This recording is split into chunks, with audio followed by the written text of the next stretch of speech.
سورہ حمد۔ سورہ حمد کی خصوصیات۔ یہ سورت قرآن مجید کی دیگر سورتوں کی نسبت بہت سی خصوصیات کی حامل ہے۔ ان امتیازات کا سرچشمہ مندرجہ ذیل خوبیاں ہیں: لب و لہجہ اور اسلوب بیان کرنا۔ یہ سورت دیگر سورتوں سے اس لحاظ سے واضح امتیاز رکھتی ہے کہ وہ خدا کی گفتگو کے عنوان کی حامل ہیں اور یہ بندوں کی زبان کے طور پر نازل ہوئی ہے۔ دوسرے لفظوں میں اس میں خدا بند عالم نے بندوں کو خدا سے گفتگو اور مناجات کا طریقہ سکھایا ہے۔ سورہ کی ابتدا خدا بند عالم کی حمد و ثنا سے کی گئی ہے۔ خدا شناسی اور قیامت پر ایمان کے اظہار کے ساتھ ساتھ گفتگو کو جاری رکھتے ہوئے بندوں کے تقاضوں، حاجات اور ضروریات پر کلام کو ختم کیا گیا ہے۔ بیدار مغز اور ذی فہم انسان جب اس سورہ کو پڑھتا ہے تو اسے یوں محسوس ہوتا ہے جیسے وہ فرشتوں کے پروں پر سوار ہو کر عالم بالا کی طرف محو پرواز ہے اور عالم روحانیت و معنویت میں لمحہ بہ لمحہ خدا سے زیادہ قریب ہوتا جا رہا ہے۔ یہ نکتہ بڑا جاذب نظر ہے کہ خود ساختہ یا تحریف شدہ مذاہب جو خالق و مخلوق کے درمیان معاملے میں واسطے کے قائل ہیں، ان کے برخلاف اسلام انسانوں کو یہ دستور دیتا ہے کہ وہ کسی بھی واسطے کے بغیر خدا سے اپنا رابطہ برقرار رکھیں۔ خدا و انسان اور خالق و مخلوق کے درمیان اس نزدیکی اور بے واسطہ تعلق کے سلسلے میں یہ سورہ آئینہ کا کام دیتی ہے۔ یہاں انسان صرف خدا کو دیکھتا ہے، اسی سے گفتگو کرتا ہے اور فقط اس کا پیغام اپنے کانوں سے سنتا ہے، یہاں تک کہ کوئی مرسل یا ملک مقرب بھی درمیان میں واسطہ نہیں بنتا۔ تعجب کی بات یہ ہے کہ یہی پیوند و ربط جو براہ راست خالق و مخلوق کے درمیان ہے، قرآن مجید کا آغاز ہے۔ اساس قرآن۔ نبی اکرم کے ارشاد کے مطابق سورہ حمد الکتاب ہے۔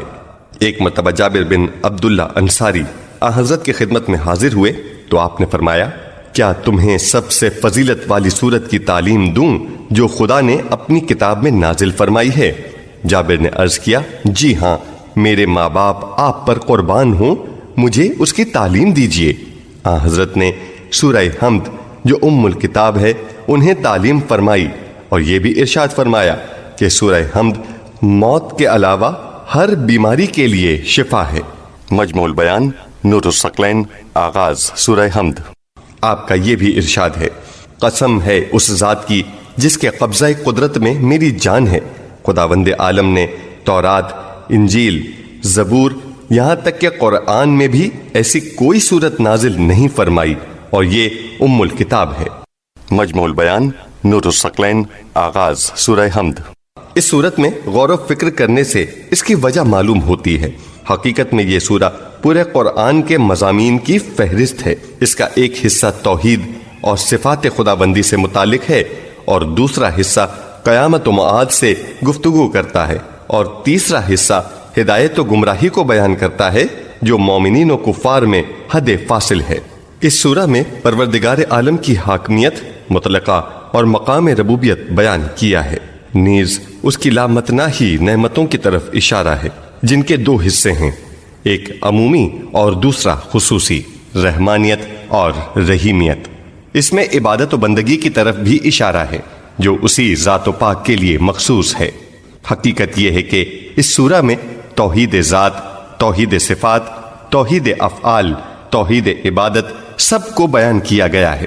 دوسرے لفظوں میں یہ سورہ ایمان کے تینوں مراحل کا احاطہ کرتی ہے: دل سے اعتقاد رکھنا، زبان سے اقرار کرنا، اعضاء و جوارح سے عمل کرنا۔ ہم جانتے ہیں کہ کا مطلب ہے بنیاد اور جڑ۔ شاید اسی بنا پر عالم اسلام کے مشہور مفسر ابن عباس کہتے ہیں، ہر چیز کی کوئی اساس و بنیاد ہوتی ہے اور قرآن کی اساس سورہ فاتحہ ہے۔ انہی وجوہ کی بنا پر اس سورہ کی فضیلت کے سلسلے میں رسول اللہ سے منقول ہے، جو مسلمان سورہ حمد پڑھے اس کا اجر و ثواب اس شخص کے برابر ہے جس نے 2/3 قرآن کی تلاوت کی ہو۔ ایک اور حدیث میں پورے قرآن کی تلاوت کے برابر ثواب مذکور ہے اور اسے اتنا ثواب ملے گا گویا اس نے ہر مومن اور مومنہ کو ہدیہ پیش کیا ہو۔ مجموع البیان، آغاز سورہ حمد۔ سورہ فاتحہ کے ثواب کو 2/3 قرآن کی تلاوت کے برابر قرار دینے کی وجہ شاید یہ ہو کہ قرآن کے ایک حصے کا تعلق خدا سے ہے اور دوسرے کا قیامت سے اور تیسرے کا احکام و قوانین شرعی سے۔ ان میں سے پہلا اور دوسرا حصہ سورہ حمد میں مذکور ہے۔ دوسری حدیث میں پورے قرآن کے برابر فرمایا گیا ہے۔ اس کی وجہ یہ ہے کہ قرآن کا خلاصہ ایمان اور عمل ہے اور یہ دونوں چیزیں سورہ حمد میں جمع ہیں۔ پیغمبر اکرم کے لیے اعزاز۔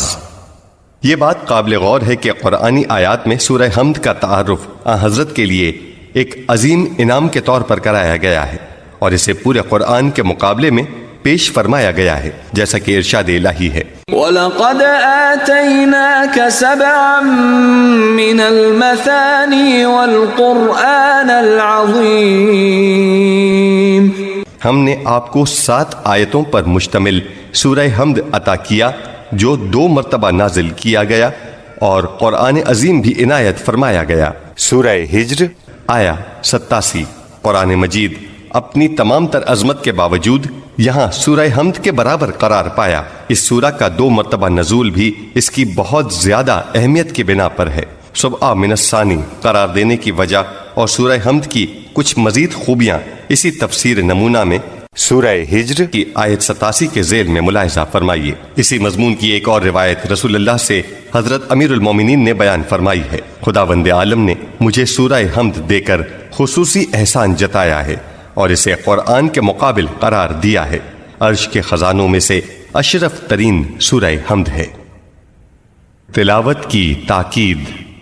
سورہ حمد کی فضیلتوں کے بیانات سے یہ بات واضح ہو جاتی ہے کہ احادیث اسلامی میں جو شیعہ و سنی کتب میں موجود ہیں، اس سورہ کی تلاوت کے متعلق اتنی تاکید کیوں کی گئی ہے؟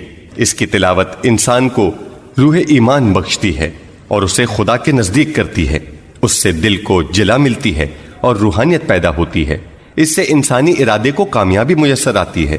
اس سورہ کی تلاوت سے خالق و مخلوق کے مابین انسانی جستجو فزوں تر ہو جاتی ہے، نیز انسان اور گناہ و انحراف کے درمیان رکاوٹ بنتی ہے۔ اسی بنا پر حضرت صادق علیہ السلام نے ارشاد فرمایا ہے، شیطان نے 4 دفعہ نالہ و فریاد کیا۔ پہلا وہ موقع تھا جب اسے راندہ درگاہ کیا گیا، دوسرا وہ وقت تھا جب اسے بہشت سے زمین کی طرف اتارا گیا، تیسرا وہ لمحہ تھا جب حضرت محمد کو مبعوث بر رسالت کیا گیا، اور آخری وہ مقام تھا جب سورہ حمد کو نازل کیا گیا۔ نور الثقلین جلد اول صفحہ 4۔ سورہ حمد کے موضوعات۔ اس سورہ کی 7 آیات میں سے ہر ایک اہم مقصد کی طرف اشارہ کرتی ہے۔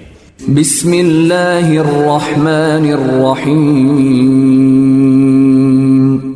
ہر کام کی ابتدا کا سرنامہ ہے اور ہر کام کے شروع کرتے وقت ہمیں خدا کی ذات پاک سے مدد طلب کرنے کی تعلیم دیتی ہے۔ الحمد للہ رب العالمین۔ یہ اس بات کا درس ہے کہ تمام نعمتوں کی برگشت اور تمام موجودات کی پرورش و تربیت کا تعلق صرف اللہ کے ساتھ ہے۔ یہ امر اس حقیقت سے مربوط ہے کہ تمام عنایات کا سرچشمہ اسی کی ذات پاک ہے۔ الرحمن الرحیم۔ یہ اس بات کا تکرار ہے کہ خدا کی خلقت، تربیت اور حاکمیت کی بنیاد رحمت و عطوفت پر ہے اور دنیا کا نظام تربیت اسی قانون پر قائم ہے۔ مالک یوم الدین۔ یہ آیت معاد اعمال کی جزا و سزا اور اس کی عظیم عدالت میں خداوند عالم کی حاکمیت کی جانب توجہ دلاتی ہے۔ ایاک نعبد و ایاک نستعین۔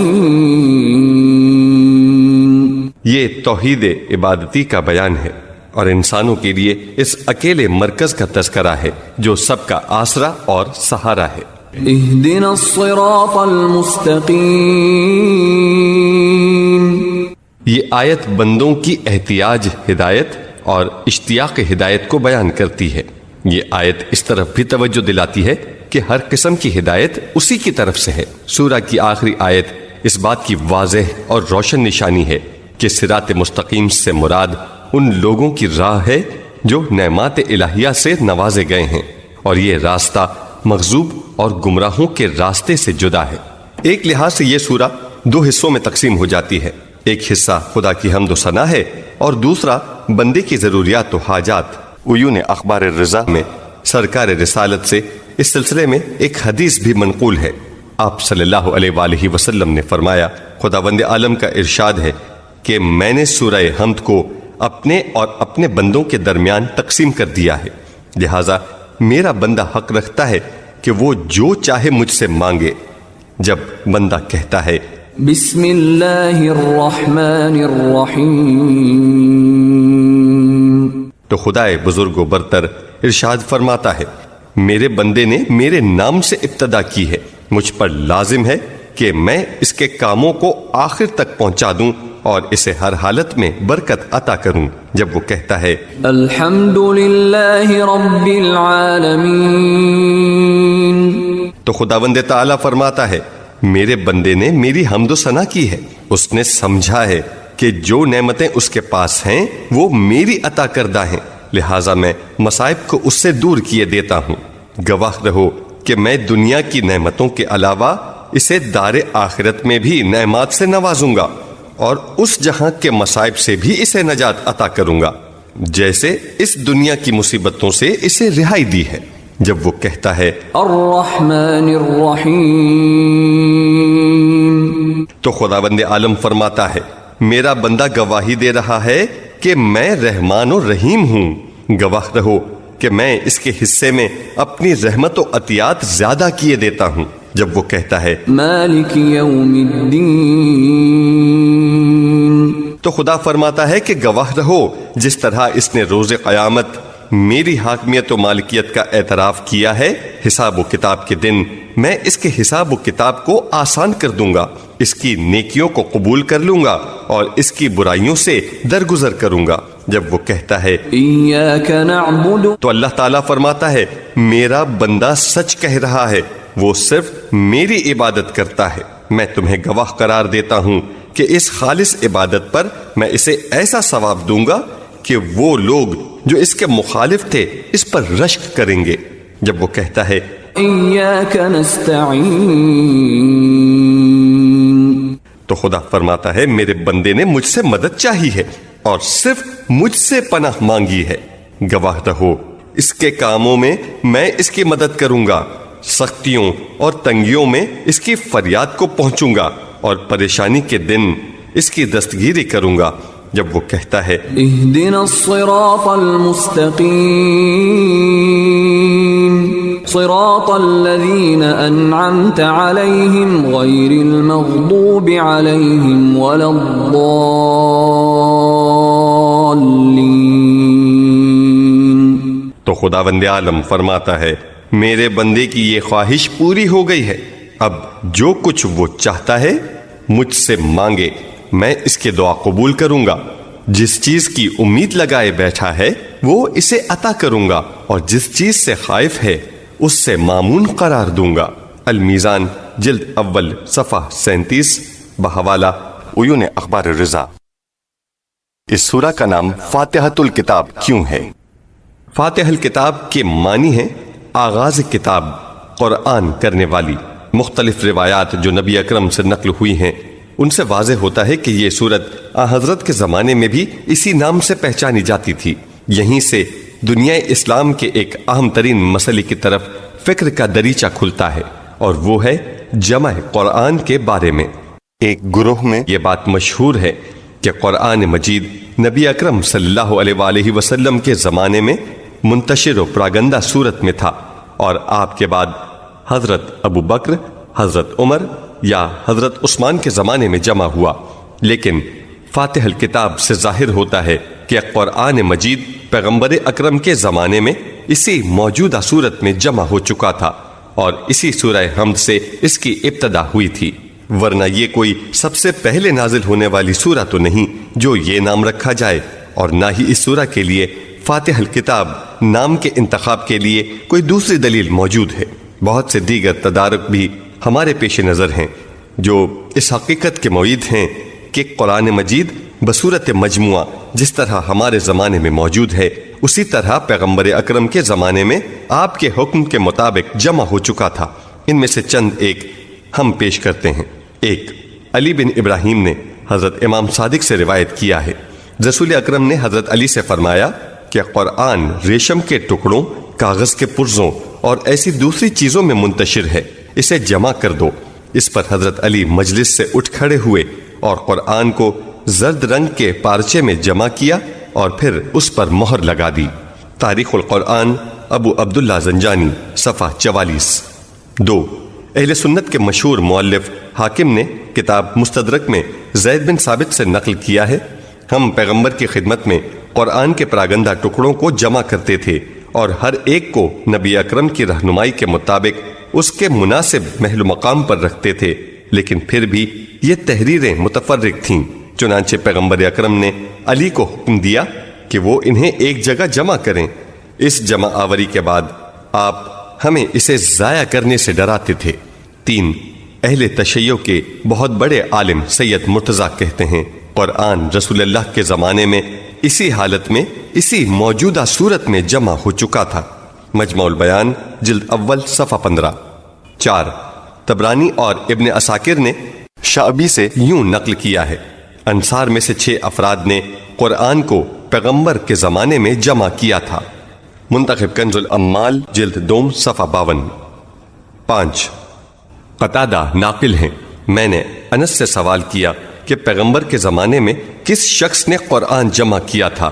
اس نے کہا 4 افراد نے جو سب کے سب انصار میں سے تھے، ابی بن قعب، معاذ، زید بن ثابت اور ابو زید۔ صحیح بخاری جلد 6 صفحہ 103۔ ان کے علاوہ بھی روایات ہیں جن کا ذکر کرنا طول کا باعث ہوگا۔ بہرحال یہ احادیث جو شیعہ اور سنی کتب میں موجود ہیں ان سے قطع نظر اس سورہ کے لیے فاتح الکتاب کے نام کا انتخاب اس موضوع کے اثبات کا زندہ ثبوت ہے۔ ایک اہم سوال، یہاں یہ سوال پیدا ہوگا کہ اس بات کو کیسے باور کیا جا سکتا ہے کہ قرآن رسول اللہ کے زمانے میں جمع ہوا، جبکہ علماء کے ایک گروہ میں مشہور ہے کہ قرآن پیغمبر اکرم کے بعد جمع ہوا ہے، حضرت علی کے ذریعے یا دیگر اشخاص کے ذریعے؟ جواب، جو قرآن حضرت علی نے جمع کیا تھا وہ قرآن تفسیر، شان نزول آیات وغیرہ کا مجموعہ تھا۔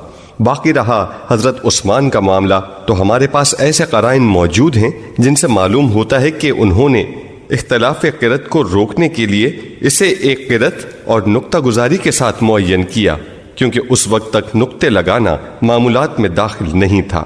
رہا بعض لوگوں کا یہ اصرار کہ قرآن کسی طرح بھی رسول اللہ کے زمانے میں جمع نہیں ہوا، اور یہ اعزاز حضرت عثمان خلیفہ اول یا خلیفہ دوم کو حاصل ہوا ہے۔ شاید اس سے زیادہ تر مقصود فضیلت سازی ہے۔ یہی وجہ ہے کہ ہر گروہ اس فضیلت کی نسبت خاص شخصیت کی طرف دیتا ہے اور اسی سے متعلق روایت پیش کرتا ہے۔ اصولی اور بنیادی طور پر یہ کس طرح باور کیا جا سکتا ہے کہ نبی اکرم نے اس اہم ترین کام کو نظر انداز کر دیا ہو، حالانکہ آپ تو چھوٹے چھوٹے کاموں کی طرف بھی توجہ دیتے تھے، جبکہ قرآن اسلام کا اصول اساسی ہے، تعلیم و تربیت کی عظیم کتاب ہے اور تمام اسلامی پروگراموں اور عقائد کی بنیاد ہے۔ کیا نبی اکرم کے زمانے میں جمع نہ ہونے سے یہ خطرہ پیدا نہیں ہو سکتا تھا کہ قرآن کا کچھ حصہ ضائع ہو جائے یا مسلمانوں میں اختلافات پیدا ہو جائیں؟ علاوہ ازیں حدیث ثقلین جسے شیعہ و سنی دونوں نے نقل کیا ہے گواہی دیتی ہے کہ قرآن کتابی صورت میں رسول اللہ کے زمانے میں جمع ہو چکا تھا۔ پیغمبر اکرم نے فرمایا، میں تم سے رخصت ہو رہا ہوں اور تم میں 2 چیزیں بطور یادگار چھوڑے جا رہا ہوں، خدا کی کتاب اور میرا خاندان۔ وہ روایات جو دلالت کرتی ہیں کہ حضرت صلی اللہ علیہ وآلہ وسلم کی زیر نگرانی صحابہ نے قرآن جمع کیا تھا، ان میں صحابہ کی تعداد مختلف بیان ہونے کی وجہ یہ ہو سکتی ہے کہ ہر روایت نے چند ایک کی نشاندہی کی ہے۔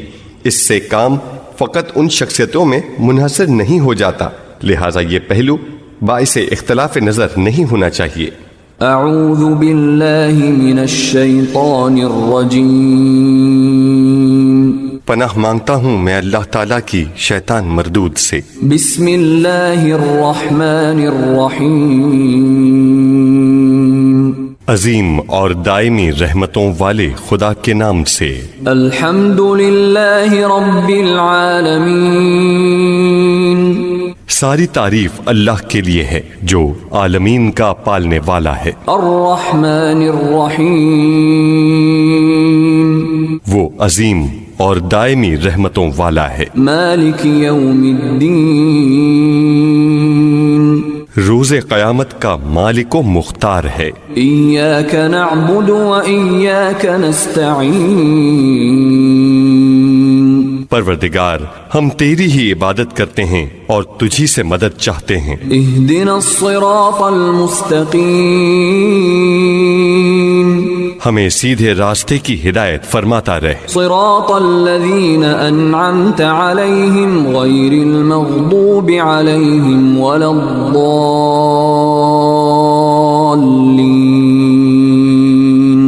جو ان لوگوں کا راستہ ہے جن پر تو نے نعمتیں نازل کی ہیں، ان کا راستہ نہیں جن پر غضب نازل ہوا ہے یا جو بہکے ہوئے ہیں۔ تفسیر۔ بسم اللہ الرحمن الرحیم، تمام لوگوں میں یہ رسم ہے کہ ہر اہم اور اچھے کام کا آغاز کسی بزرگ کے نام سے کرتے ہیں۔ کسی عظیم عمارت کی پہلی اینٹ اس شخص کے نام پر رکھی جاتی ہے جس سے بہت زیادہ قلبی لگاؤ، یعنی اس کام کو اپنی پسندیدہ شخصیت کے نام سے منسوب کر دیتے ہیں۔ مگر کیا یہ بہتر نہیں کہ کسی پروگرام کو دوام بخشنے اور کسی مشن کو برقرار رکھنے کے لیے ایسی ہستی سے منسوب کیا جائے جو پائیدار ہمیشہ رہنے والی ہو اور جس کی ذات میں فنا کا گزر نہ ہو؟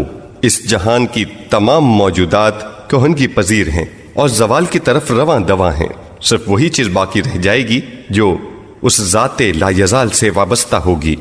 انبیاء و مرسلین کے نام باقی ہیں تو پروردگار عالم سے رشتہ جوڑنے اور عدالت و حقیقت پر قائم رہنے کی وجہ سے، اور یہ وہ رشتہ ہے جو زوال آشنا نہیں۔ اگر حاتم کا نام باقی ہے تو سخاوت کے باعث جو زوال پذیر نہیں۔ تمام موجودات میں سے فقط ذات خدا ازلی و ابدی ہے، اس لیے چاہیے کہ تمام امور کو اس کے نام سے شروع کیا جائے، اس کے سائے میں تمام چیزوں کو قرار دیا جائے اور اسی سے مدد طلب کی جائے۔ اسی لیے قرآن کا آغاز بسم اللہ الرحمن الرحیم سے ہوتا ہے۔ اپنے امور کو برائے نام خدا سے وابستہ نہیں کرنا چاہیے، بلکہ حقیقتاً اور واقعتاً خدا سے رشتہ جوڑنا چاہیے، کیونکہ یہ ربط انسان کو صحیح راستے پر چلائے گا اور ہر قسم کی کجروی سے باز رکھے گا۔ ایسا کام یقیناً تکمیل کو پہنچے گا اور باعث برکت ہوگا۔ یہی وجہ ہے کہ رسول اللہ کی مشہور حدیث میں ہم پڑھتے ہیں، جو بھی اہم کام خدا کے نام کے بغیر شروع ہوگا ناکامی سے ہمکنار ہوگا۔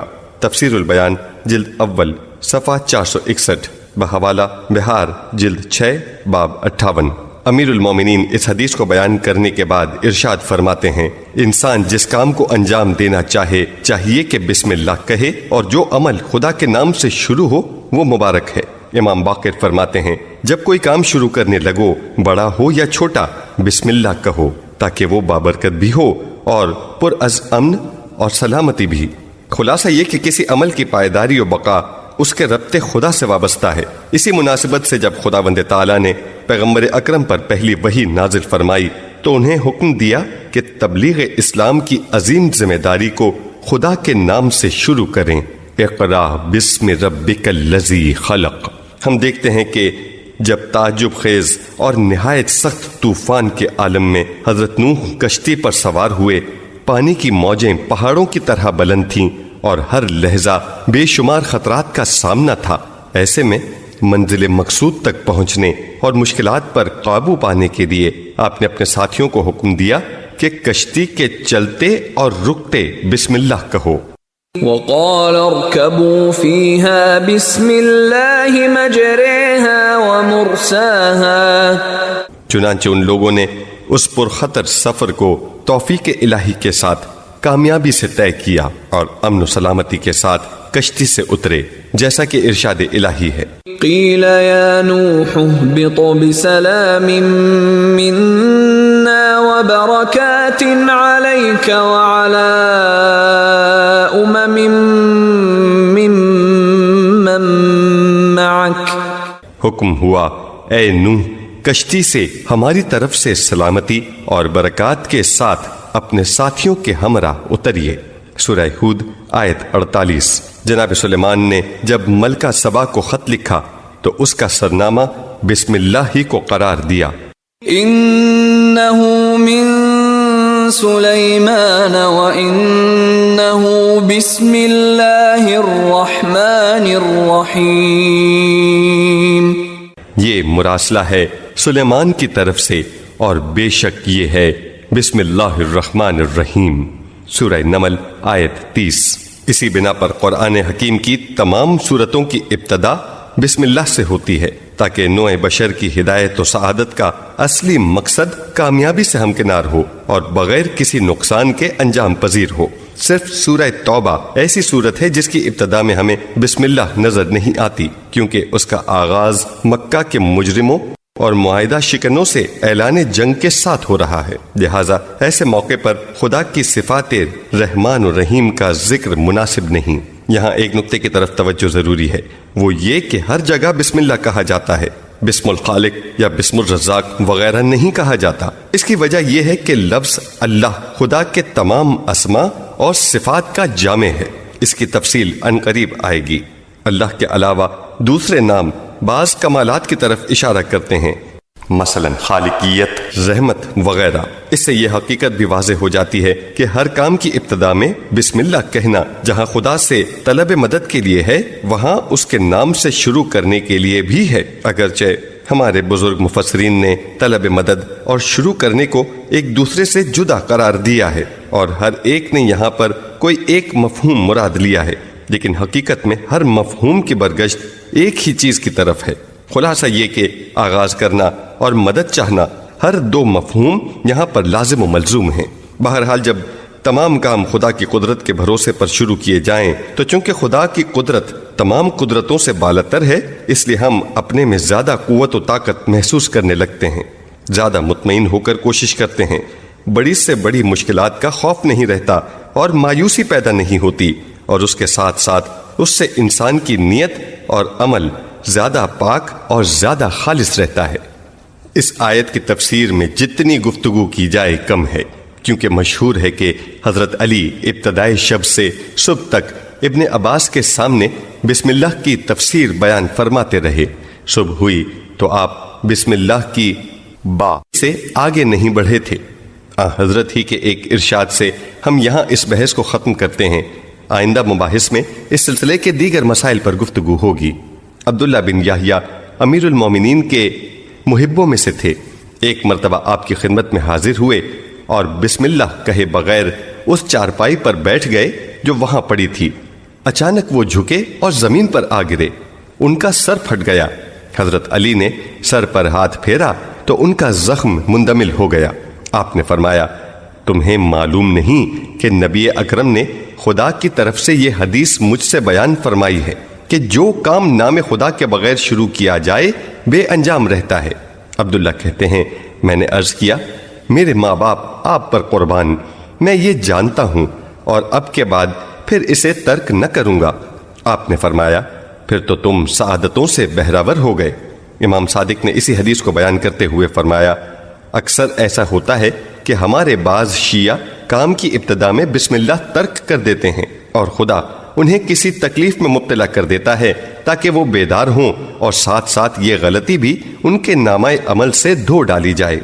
سفینۃ البحار جلد اول صفحہ 633۔ کیا بسم اللہ سورہ حمد کا جز ہے؟ شیعہ علماء و محققین میں اس مسئلے میں کوئی اختلاف نہیں کہ بسم اللہ سورہ حمد اور دیگر سورہ قرآن کا جز ہیں۔ بسم اللہ کا متن تمام سورتوں کی ابتدا میں ثبت ہونا اصولی طور پر اس بات کا زندہ ثبوت ہے کہ یہ جزو قرآن ہے، کیونکہ ہمیں معلوم ہے کہ متن قرآن میں کوئی اضافی چیز نہیں لکھی گئی اور بسم اللہ زمانہ پیغمبر سے لے کر اب تک سورتوں کی ابتدا میں موجود ہے۔ باقی رہے علماء اہل سنت تو صاحب تفسیر المنار نے ان کے اقوال درج کیے ہیں، جن کی تفصیل کچھ یوں ہے۔ گزشتہ علماء اہل مکہ، فقہاء، قاری حضرات، جن میں ابن کثیر بھی شامل ہیں، اہل کوفہ کے قراء میں سے عاصم اور کسائی، اور اہل مدینہ میں سے بھی بعض صحابہ اور تابعین، اسی طرح شافعی اپنی کتاب جدید میں اور اس کے پیروکار نیز سوری اور احمد اپنے قول میں اس بات کے معتقد ہیں کہ بسم اللہ جزء سورہ ہے۔ اسی طرح علماء امامیہ اور ان کے قول کے مطابق صحابہ میں سے علی، ابن عباس، عبداللہ بن عمر اور ابو ہریرہ، علماء تابعین میں سے سعید بن جبیر، عطا، زہری اور ابن مبارک بھی اسی نظریے کے حامل تھے۔ اس کے بعد مزید لکھتے ہیں کہ ان کی اہم ترین دلیل یہ ہے کہ صحابہ اور ان کے بعد برسرکار لوگ اس بات پر متفق ہیں کہ سورہ برات کے سوا تمام صورتوں کے آغاز میں بسم اللہ مذکور ہے، جبکہ وہ بالاتفاق ایک دوسرے کو وصیت کرتے تھے کہ ہر اس چیز سے جو جزو قرآن نہیں، قرآن کو پاک رکھا جائے۔ اسی لیے تو آمین کو انہوں نے سورہ فاتحہ کے آخر میں ذکر نہیں کیا۔ اس کے بعد انہوں نے مالک اور ابو حنیفہ کے پیروکاروں اور بعض دوسرے لوگوں کے حوالے سے نقل کیا ہے کہ وہ بسم اللہ کو مستقل آیت سمجھے تھے جو صورتوں کی ابتدا کے بیان اور ان کے درمیان حد فاصل کے طور پر نازل ہوئی ہے۔ انہوں نے اہل سنت کے معروف فقیہ اور بعض قارئین کوفہ سے نقل کیا ہے کہ وہ بسم اللہ کو سورہ حمد کا تو جز سمجھتے تھے لیکن باقی صورتوں کا جز نہیں سمجھتے تھے۔ تفسیر المنار جلد اول صفحہ 39-40۔ اس گفتگو سے معلوم ہوا کہ اہل سنت کی یقینی اکثریت بھی بسم اللہ کو سورت کا جز سمجھتی ہے۔ اب ہم بعض روایات پیش کرتے ہیں جو شیعہ و سنی ترک سے اس سلسلے میں نقل ہوئی ہیں۔ ہمیں اعتراف ہے کہ اس ضمن کی تمام احادیث کے ذکر کی یہاں گنجائش نہیں اور ان کا تعلق فقہی بحث سے ہے۔ 1، معاویہ بن عمار جو امام صادق کے محب و موالی تھے کہتے ہیں میں نے امام سے پوچھا کہ جب میں نماز پڑھنے لگوں تو کیا الحمد کی ابتدا میں بسم اللہ پڑھوں؟ آپ نے فرمایا ہاں۔ کافی جلد 3 صفحہ 312۔ 2، دار قطنی نے جو علماء اہل سنت میں سے ہیں سند صحیح کے ساتھ حضرت علی سے نقل کیا ہے، ایک شخص نے آپ سے پوچھا 7 مثانی کیا ہے؟ فرمایا سورہ حمد۔ اس نے عرض کیا سورہ حمد کی تو 6 آیتیں ہیں۔ آپ نے فرمایا بسم اللہ الرحمن الرحیم بھی اس کی ایک آیت ہے۔ الاتفاق جلد اول صفحہ 136۔ 3، اہل سنت کے مشہور محدث بہقی سند صحیح کے ساتھ ابن جبیر کے طریق سے اس طرح نقل کرتے ہیں شیطان صفت اشخاص نے قرآن کی بہت بڑی آیت بسم اللہ الرحمن الرحیم کو چرا لیا ہے۔ یہ اس طرف اشارہ ہے کہ سورتوں کے شروع میں اسے پڑھا نہیں جاتا۔ بہقی جلد 2 صفحہ 50۔ ان سب کے علاوہ ہمیشہ مسلمانوں کی یہ سیرت رہی ہے کہ وہ قرآن مجید کی تلاوت کے وقت بسم اللہ ہر سورت کی ابتدا میں پڑھتے رہے۔ تواتر سے ثابت ہے کہ پیغمبر اکرم بھی اس کی تلاوت فرماتے تھے۔ یہ کیسے ممکن ہے کہ جو چیز جزو قرآن نہ ہو اسے پیغمبر اور مسلمان ہمیشہ قرآن کے ضمن میں پڑھتے رہے ہوں اور سدا اس عمل کو جاری رکھا ہو؟ باقی رہا بعض کا یہ احتمال کہ بسم اللہ مستقل آیت ہے جو جزو قرآن تو ہے لیکن سورتوں کا حصہ نہیں، تو یہ احتمال نہایت ضعیف اور کمزور دکھائی دیتا ہے، کیونکہ بسم اللہ کا مفہوم اور معنی نشاندہی کرتا ہے کہ یہ ابتدا اور آغاز کے لیے ہے، نہ کہ یہ ایک علیحدہ اور مستقل اہمیت کی حامل ہے۔ دراصل یہ فکر جمود اور سخت تعصب کی غماز ہے اور یوں لگتا ہے گویا اپنی بات کو برقرار رکھنے کے لیے ہر احتمال پیش کیا جا رہا ہے اور بسم اللہ جیسی آیت کو مستقل اور سابق و لاحق سے الگ ایک آیت قرار دیا جا رہا ہے جس کا مضمون پکار پکار کر اپنے سرنامہ اور بعد والی ابحاث کے لیے ابتدا ہونے کا اعلان کر رہا ہے۔ ایک اعتراض البتہ قابل غور ہے جسے مخالفین اس مقام پر پیش کرتے ہیں۔ وہ کہتے ہیں جب قرآن کی سورتوں کی آیات کو شمار کرتے ہیں سوائے سورہ حمد کے تو بسم اللہ کو ایک آیت شمار نہیں کیا جاتا بلکہ پہلی آیت بسم اللہ سے بعد آنے والی آیت کو قرار دیا جاتا ہے۔ اس اعتراض کا جواب فخر الدین رازی نے تفسیر کبیر میں وضاحت کے ساتھ دیا ہے۔ وہ کہتے ہیں کوئی حرج نہیں کہ بسم اللہ سورہ حمد میں تو الگ ایک آیت ہو اور دوسری صورتوں میں پہلی آیت کا جز قرار پائے۔ اس طرح مثلا سورہ کوثر میں بسم اللہ الرحمن الرحیم انا آتینا کل کوثر سب ایک آیت شمار ہو۔ بہرحال مسئلہ اس قدر واضح ہے کہ کہتے ہیں ایک دن معاویہ نے اپنی حکومت کے زمانے میں نماز باجماعت میں بسم اللہ نہ پڑھی تو نماز کے بعد مہاجرین و انصار کے ایک گروہ نے پکار کر کہا اسرقت ام نیست، یعنی کیا معاویہ نے بسم اللہ کو چرا لیا ہے یا بھول گیا ہے؟ بہقی جزء دوم صفحہ 49۔ حاکم نے مستدرک جزء اول صفحہ 233 میں اس روایت کو درج کر کے اسے صحیح قرار دیا ہے۔ خدا کے ناموں میں سے اللہ جامع ترین نام ہے۔ بسم اللہ کی ادائیگی میں ہمارا سامنا سب سے پہلے لفظ اسم سے ہوتا ہے۔ عربی ادب کے علماء کے بقول اس کی اصل سمو بروزن علو ہے، جس کے معنی ہے ارتفاع اور بلندی۔ تمام ناموں کو اسم کہنے کی وجہ یہ ہے کہ اس سے ہر چیز کا مفہوم اخفا سے ظہور و ارتفاع کے مرحلے میں داخل ہو جاتا ہے، یا اس کی وجہ یہ ہے کہ لفظ نام ہو جانے کے بعد معنی پیدا کر لیتا ہے، محمل اور بے معنی کی منزل سے نکل آتا ہے اور اس طرح ارتفاع و بلندی حاصل کر لیتا ہے۔ بہرحال کلمہ اسم کے بعد ہم کلمہ اللہ تک پہنچتے ہیں، جو خدا کے ناموں میں سے سب سے زیادہ جامع ہے۔ خدا کے ان ناموں کو جو قرآن مجید یا دیگر مصادر اسلامی میں آئے ہیں، اگر دیکھا جائے تو پتہ چلتا ہے کہ وہ خدا کی کسی ایک صفت کو منعکس کرتے ہیں، لیکن وہ نام جو تمام صفات و کمالات الہی کی طرف اشارہ کرتا ہے، دوسرے لفظوں میں جو صفات جلال و جمال کا جامع ہے، وہ صرف اللہ ہے۔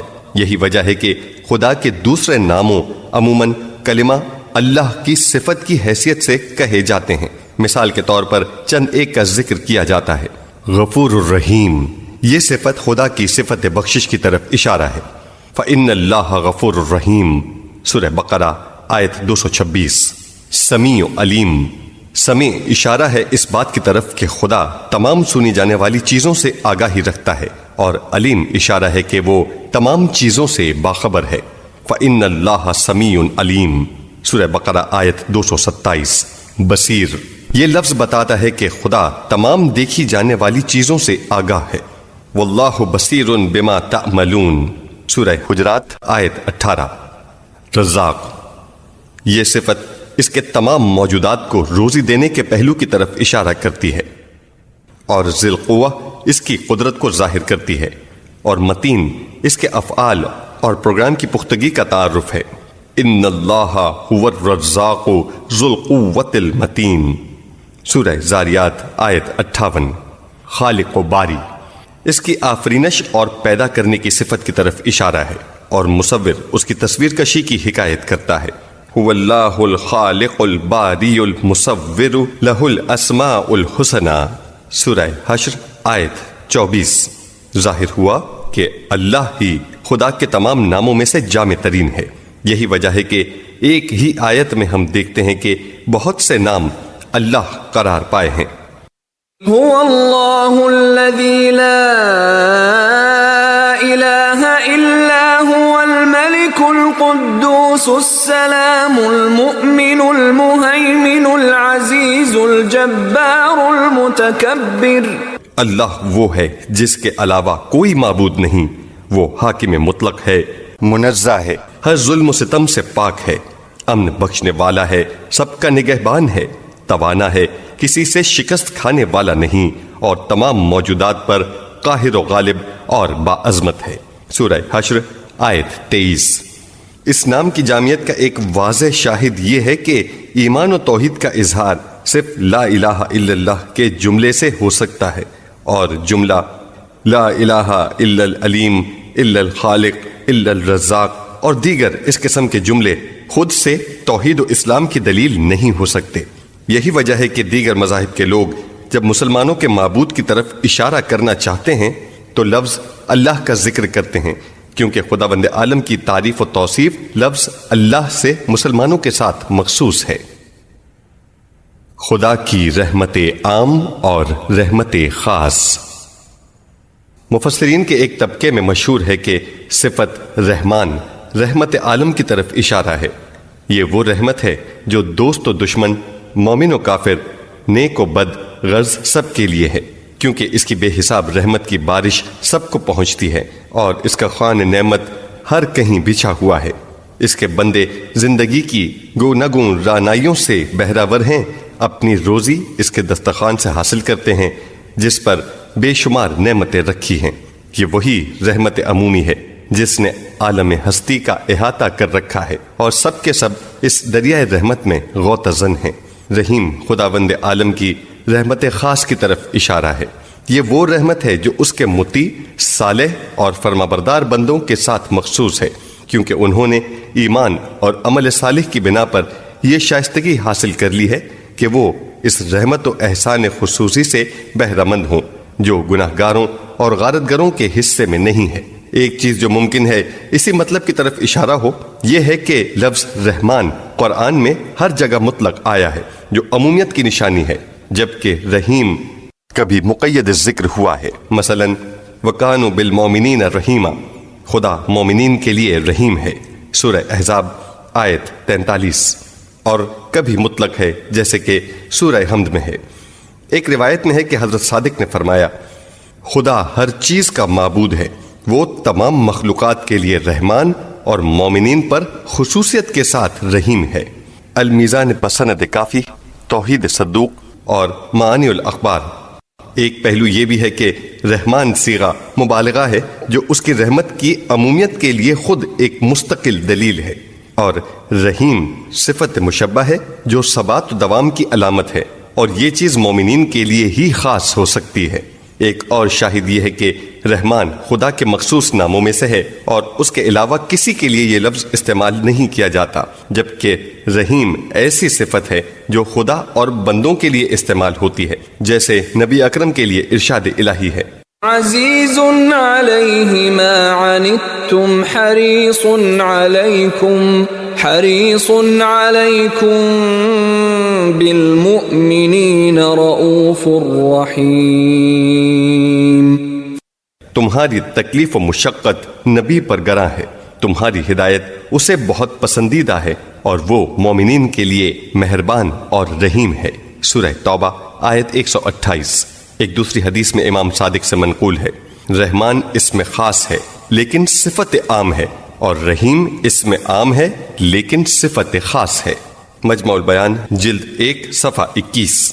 یعنی رحمان ایسا نام ہے جو خدا کے لیے مخصوص ہے، لیکن اس میں اس کی رحمت کا مفہوم سب پر محیط ہے۔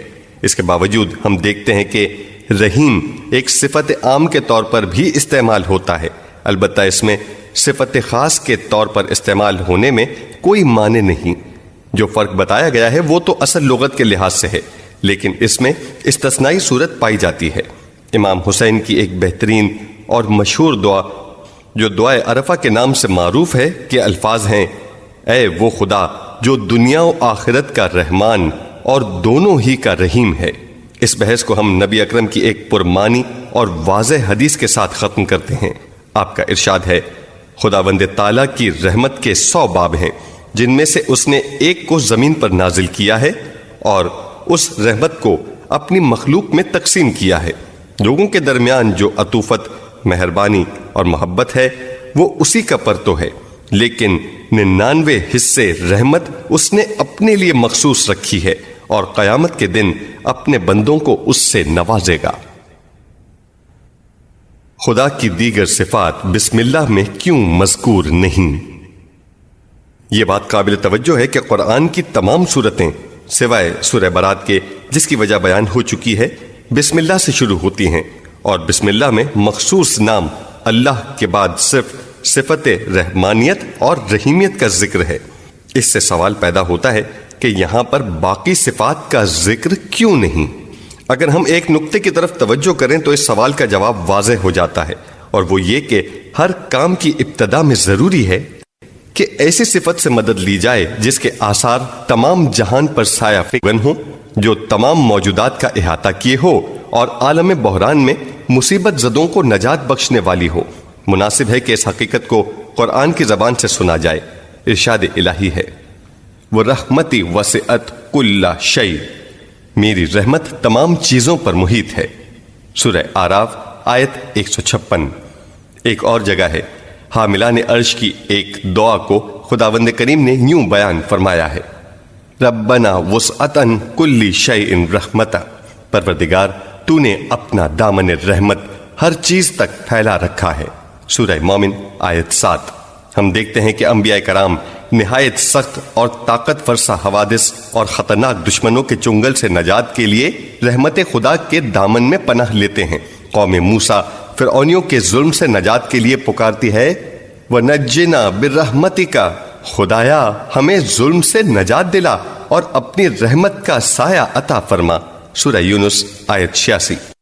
حضرت ہود اور ان کے پیروکاروں کے سلسلے میں ارشاد ہے، فَأَنْجَيْنَاهُ وَالَّذِينَ مَعَهُ بِرَحْمَةٍ مِنَّا، ہود اور اس کے ہمراہیوں کو ہم نے اپنی رحمت کے وسیلے سے نجات دی۔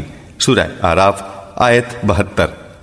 اصول یہ ہے کہ جب ہم خدا سے کوئی حاجت طلب کریں تو مناسب ہے کہ اسے ایسی صفات سے یاد کریں جو اس حاجت سے میل اور ربط رکھتی ہوں۔ مثلا حضرت عیسیٰ مائدہ آسمانی مخصوص غذا طلب کرتے ہوئے کہتے ہیں اللهم ربنا انزل علينا مائدة من السماء تكون لنا عيدا لأولنا وآخرنا وآية منك وارزقنا وأنت خير الرازقين۔ بار الہا ہم پر آسمان سے مائدہ نازل فرما اور ہمیں روزی عطا فرما اور تو بہترین روزی رساں ہے۔ سورہ مائدہ آیت 114۔ خدا کے عظیم پیغمبر حضرت نوح بھی ہمیں یہی درس دیتے ہیں۔ وہ جب ایک مناسب جگہ کشتی سے اترنا چاہتے ہیں تو یوں دعا کرتے ہیں رب انزلنی منزلا مبارکا وانت خیر المنزلین۔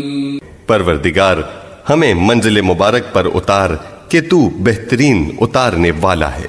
سورہ مومنون آیت 29۔ حضرت زکریا خدا سے ایسے فرزند کے لیے دعا کرتے ہوئے جو ان کا جانشین و وارث ہو اس کی خیر الوارثین سے توصیف کرتے ہیں رب لا تذرنی فردا وانت خیر الوارثین۔ خداوند مجھے تنہا نہ چھوڑ، تو بہترین وارث ہے۔ سورہ انبیاء آیت 89۔ کسی کام کو شروع کرتے وقت جب خدا کے نام سے شروع کریں تو خدا کی وسیع رحمت کے دامن سے وابستگی ضروری ہے، ایسی رحمت جو عام بھی ہو اور خاص بھی۔ کاموں کی پیش رفت اور مشکلات میں کامیابی کے لیے کیا ان صفات سے بہتر کوئی اور صفت ہے؟ قابل توجہ امر یہ ہے کہ وہ توانائی جو قوت جاذبہ کی طرح عمومیت کی حامل ہے، جو دلوں کو ایک دوسرے سے جوڑ دیتی ہے، وہ یہی صفت رحمت ہے۔ لہذا مخلوق کا اپنے خالق سے رشتہ استوار کرنے کے لیے بھی اسی صفت رحمت سے استفادہ کرنا چاہیے۔ سچے مومن اپنے کاموں کی ابتدا میں بسم اللہ الرحمن الرحیم کہہ کر تمام جگہوں سے علیحدگی اختیار کرتے ہوئے اپنے دل کو صرف خدا سے وابستہ کر لیتے ہیں اور اسی سے مدد و نصرت طلب کرتے ہیں۔ وہ خدا جس کی رحمت سب پر چھائی ہوئی ہے اور کوئی موجود ایسا نہیں جو اس سے بہرہ نہ ہو۔ بسم اللہ سے واضح طور پر یہ درس بھی حاصل کیا جا سکتا ہے کہ خداوند عالم کے ہر کام کی بنیاد رحمت پر ہے اور بدلہ یا سزا تو استثنائی صورت ہے۔ جب تک قطعی عوامل پیدا نہ ہوں سزا متحقق نہیں ہوتی، جیسا کہ ہم دعا میں پڑھتے ہیں اے وہ خدا کہ جس کی رحمت اس کے غضب پر سبقت لے گئی ہے۔ دعائے جوشن کبیر۔ انسان کو چاہیے کہ وہ زندگی کے پروگرام پر یوں عمل پیرا ہو کہ ہر کام کی بنیاد رحمت و محبت کو قرار دے اور سختی و درستی کو فقط بوقت ضرورت اختیار کرے۔ قرآن مجید کی 114 سورتوں میں سے 113 کی ابتدا رحمت سے ہوتی ہے اور فقط ایک سورہ توبہ ہے جس کا آغاز بسم اللہ کی بجائے اعلان جنگ اور سختی سے ہوتا ہے۔ الحمد للہ رب العالمین۔ ساری تعریف اللہ کے لیے ہے جو عالمین کا پالنے والا ہے۔ تفسیر۔ سارا جہاں اس کی رحمت میں ڈوبا ہوا ہے۔ بسم اللہ جو سورت کی ابتدا ہے، اس کے بعد بندوں کی پہلی ذمہ داری یہ ہے کہ وہ عالم وجود کے عظیم مبدع اور اس کی غیر متناہی نعمتوں کو یاد کریں۔ وہ بے شمار نعمتیں جنہوں نے ہمارے پورے وجود کو گھیر رکھا ہے، پروردگار عالم کی معرفت کی طرف رہنمائی کرتی ہیں، بلکہ اس راستے کا سبب ہی یہی ہے کیونکہ کسی انسان کو جب کوئی نعمت حاصل ہوتی ہے تو وہ فوراً چاہتا ہے کہ اس نعمت کے بخشنے والے کو پہچانے اور فرمان فطرت کے مطابق اس کی سپاسگزاری کے لیے کھڑا ہو اور اس کے شکریہ کا حق ادا کرے۔ یہی وجہ ہے کہ علماء علم کلام، عقائد، اس علم کی پہلی بحث میں جب گفتگو معرفت خدا کی علت و سبب کے متعلق ہوتی ہے تو وہ کہتے ہیں کہ فطری و عقلی حکم کے مطابق معرفت خدا اس لیے واجب ہے کیونکہ محسن کے احسان کا شکریہ واجب ہے۔ یہ جو ہم کہتے ہیں کہ پروردگار عالم کی معرفت کی رہنمائی اس کی نعمتوں سے حاصل ہوتی ہے تو اس کی وجہ یہ ہے کہ مبدا خدا کو پہچاننے کا بہترین اور جامع ترین راستہ اسرار آفرینش و خلقت کا مطالعہ کرنا ہے۔ ان میں خاص طور پر ان نعمتوں کا وجود ہے جو نوع انسانی کی زندگی کو ایک دوسرے سے مربوط کرتی ہیں۔ ان دو وجوہ کی بنا پر سورہ فاتحہ کتاب الحمدللہ رب العالمین سے شروع ہوتی ہے۔ اس جملے کی گہرائی اور عظمت تک پہنچنے کے لیے ضروری ہے کہ حمد، مداح اور شکر کے درمیان فرق اور اس کے نتائج کی طرف توجہ کی جائے۔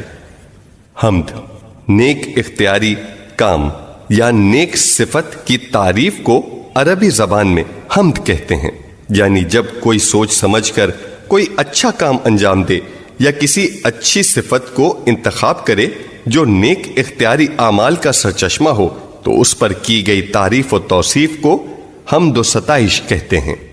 مداح مداح کے معنی ہے ہر قسم کی تعریف کرنا، چاہے وہ کسی اختیاری کام کے مقابلے میں ہو یا غیر اختیاری کام کے۔ مثلا اگر ہم کسی قیمتی موتی کی تعریف کریں تو عرب اسے مداح کہیں گے۔ دوسرے لفظوں میں مداح کا مفہوم عام ہے جبکہ حمد کا مفہوم خاص ہے۔ شکر کا مفہوم حمد اور مداح دونوں سے زیادہ محدود ہے۔ شکر فقط انعام و احسان کے مقابلے میں تعریف کو کہتے ہیں۔ انعام و احسان بھی وہ جو کسی دوسرے سے اس کی رضا اور رغبت سے ہم تک پہنچے۔ البتہ ایک جہت سے شکر میں عمومیت بھی ہے کیونکہ شکریہ زبان و عمل دونوں سے ہوتا ہے جبکہ حمد و مداح عموماً فقط زبان سے ہوتی ہے۔ اب اگر ہم اس نقطے کی طرف توجہ کریں کہ اصطلاحی مفہوم میں الحمد کا الف اور لام جنس ہے اور یہاں عمومیت کا معنی دیتا ہے تو نتیجہ نکلے گا کہ ہر قسم کی حمد و ثنا مخصوص ہے اس خدا کے لیے جو تمام جہانوں کا مالک و پروردگار ہے۔ یہاں تک کہ جو انسان بھی خیر و برکت کا سرچشمہ ہے وہ پیغمبر اور خدائی رہنما نور ہدایت سے دلوں کو منور کرتا ہے اور درس دیتا ہے، جو سخی بھی سخاوت کرتا ہے اور جو کوئی طبیب جان لیوا زخم پر مرہم پٹی لگاتا ہے ان کی تعریف کا مبدا بھی خدا کی تعریف ہے اور ان کی ثنا دراصل اسی کی ثنا ہے۔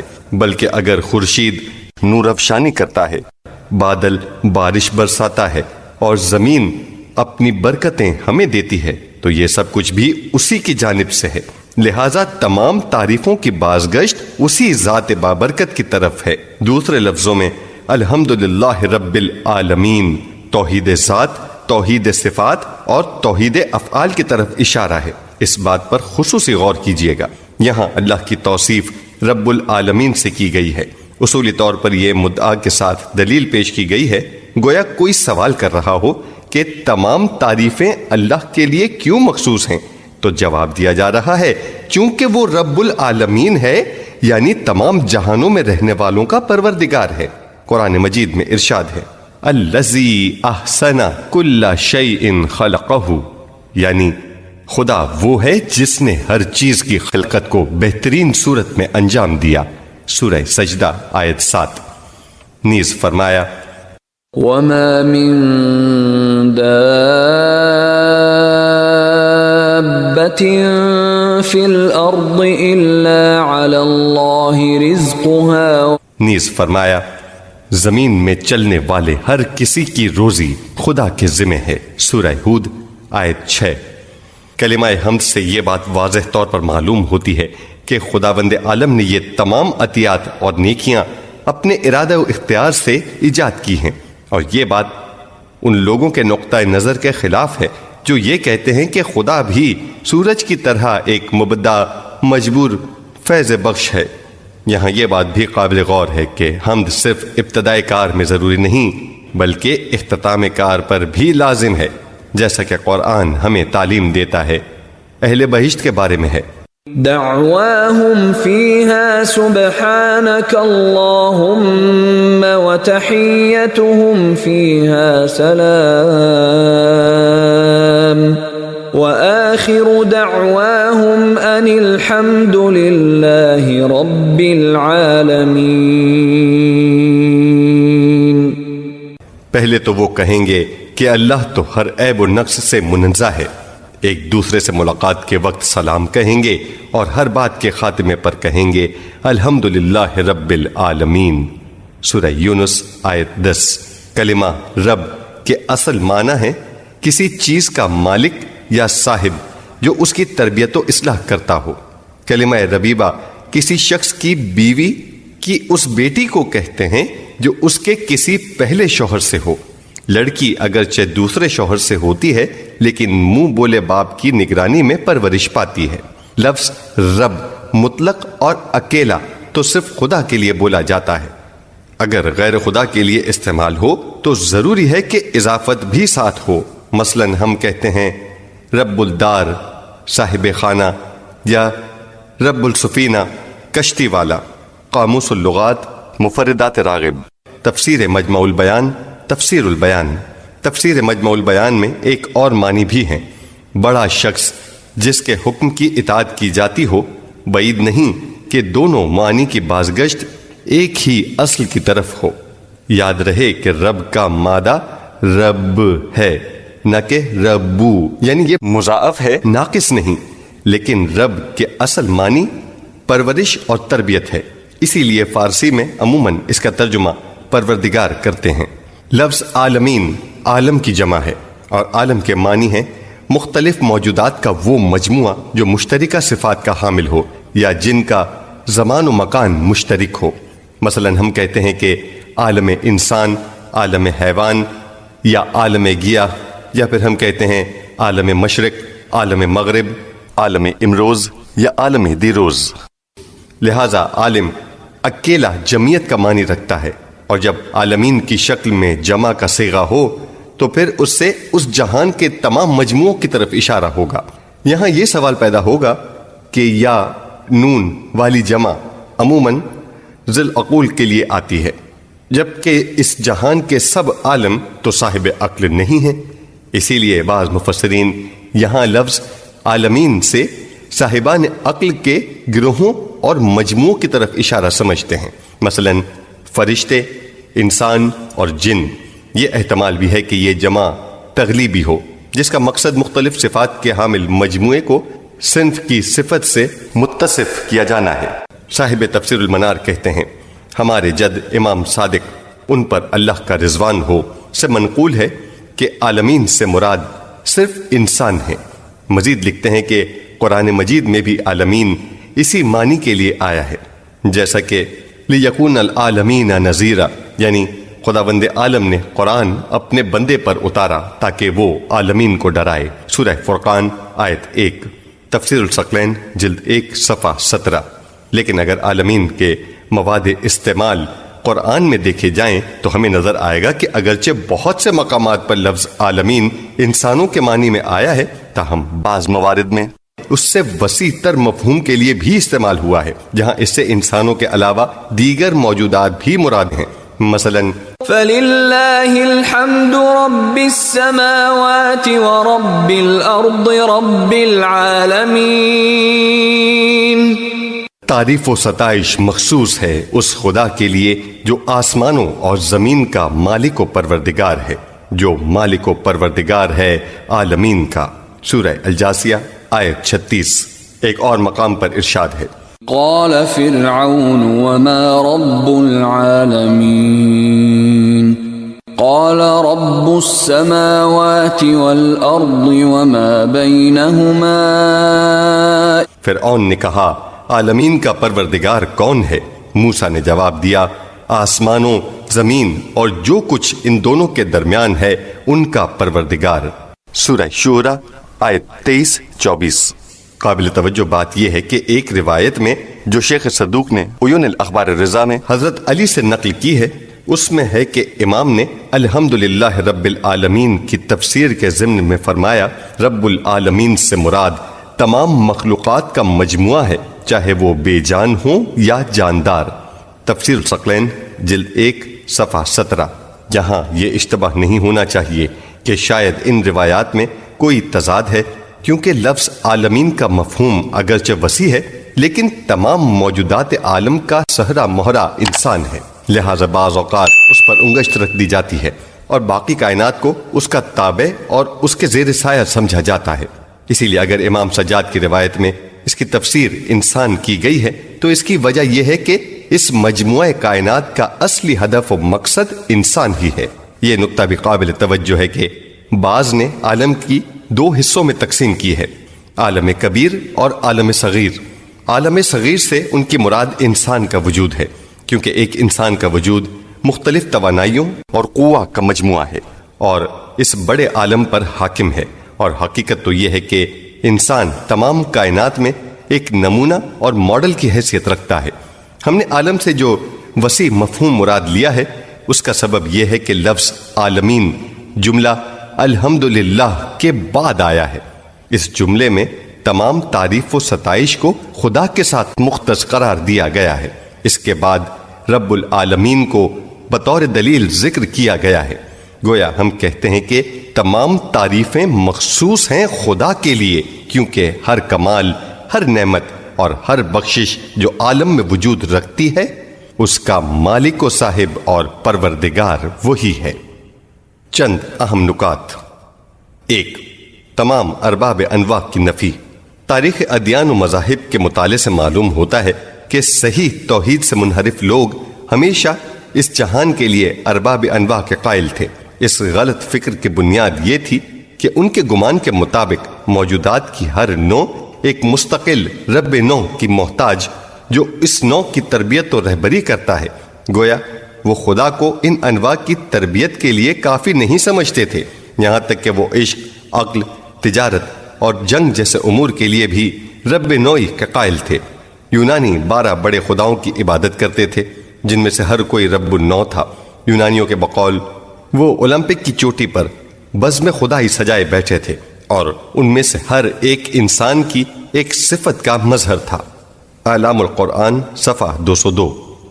ملک عاشور کے پایہ تخت کلا میں لوگ پانی کے رب نوع، چاند کے رب نوع، سورج کے رب نوع اور زہرہ کے رب نوع کے قائل تھے۔ انہوں نے ہر ایک کے لیے الگ الگ نام رکھا تھا اور ان سب کے اوپر ماردوک کو رب الارباب سمجھتے تھے۔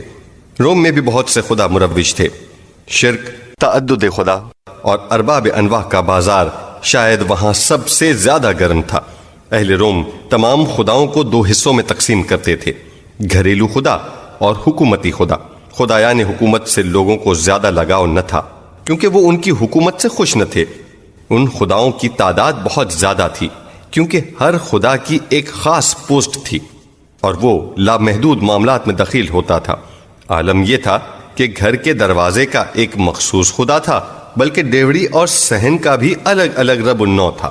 ایک مورخ کے بقول اس میں تعجب کی بات نہیں کہ رومیوں کے 30,000 خدا ہوں، جیسا کہ ان کے ایک بزرگ نے کہا تھا کہ ہمارے ملک کے خداؤں کی تعداد اتنی زیادہ ہے کہ گزرگاہوں اور محافل میں وہ افراد قوم سے زیادہ ہیں۔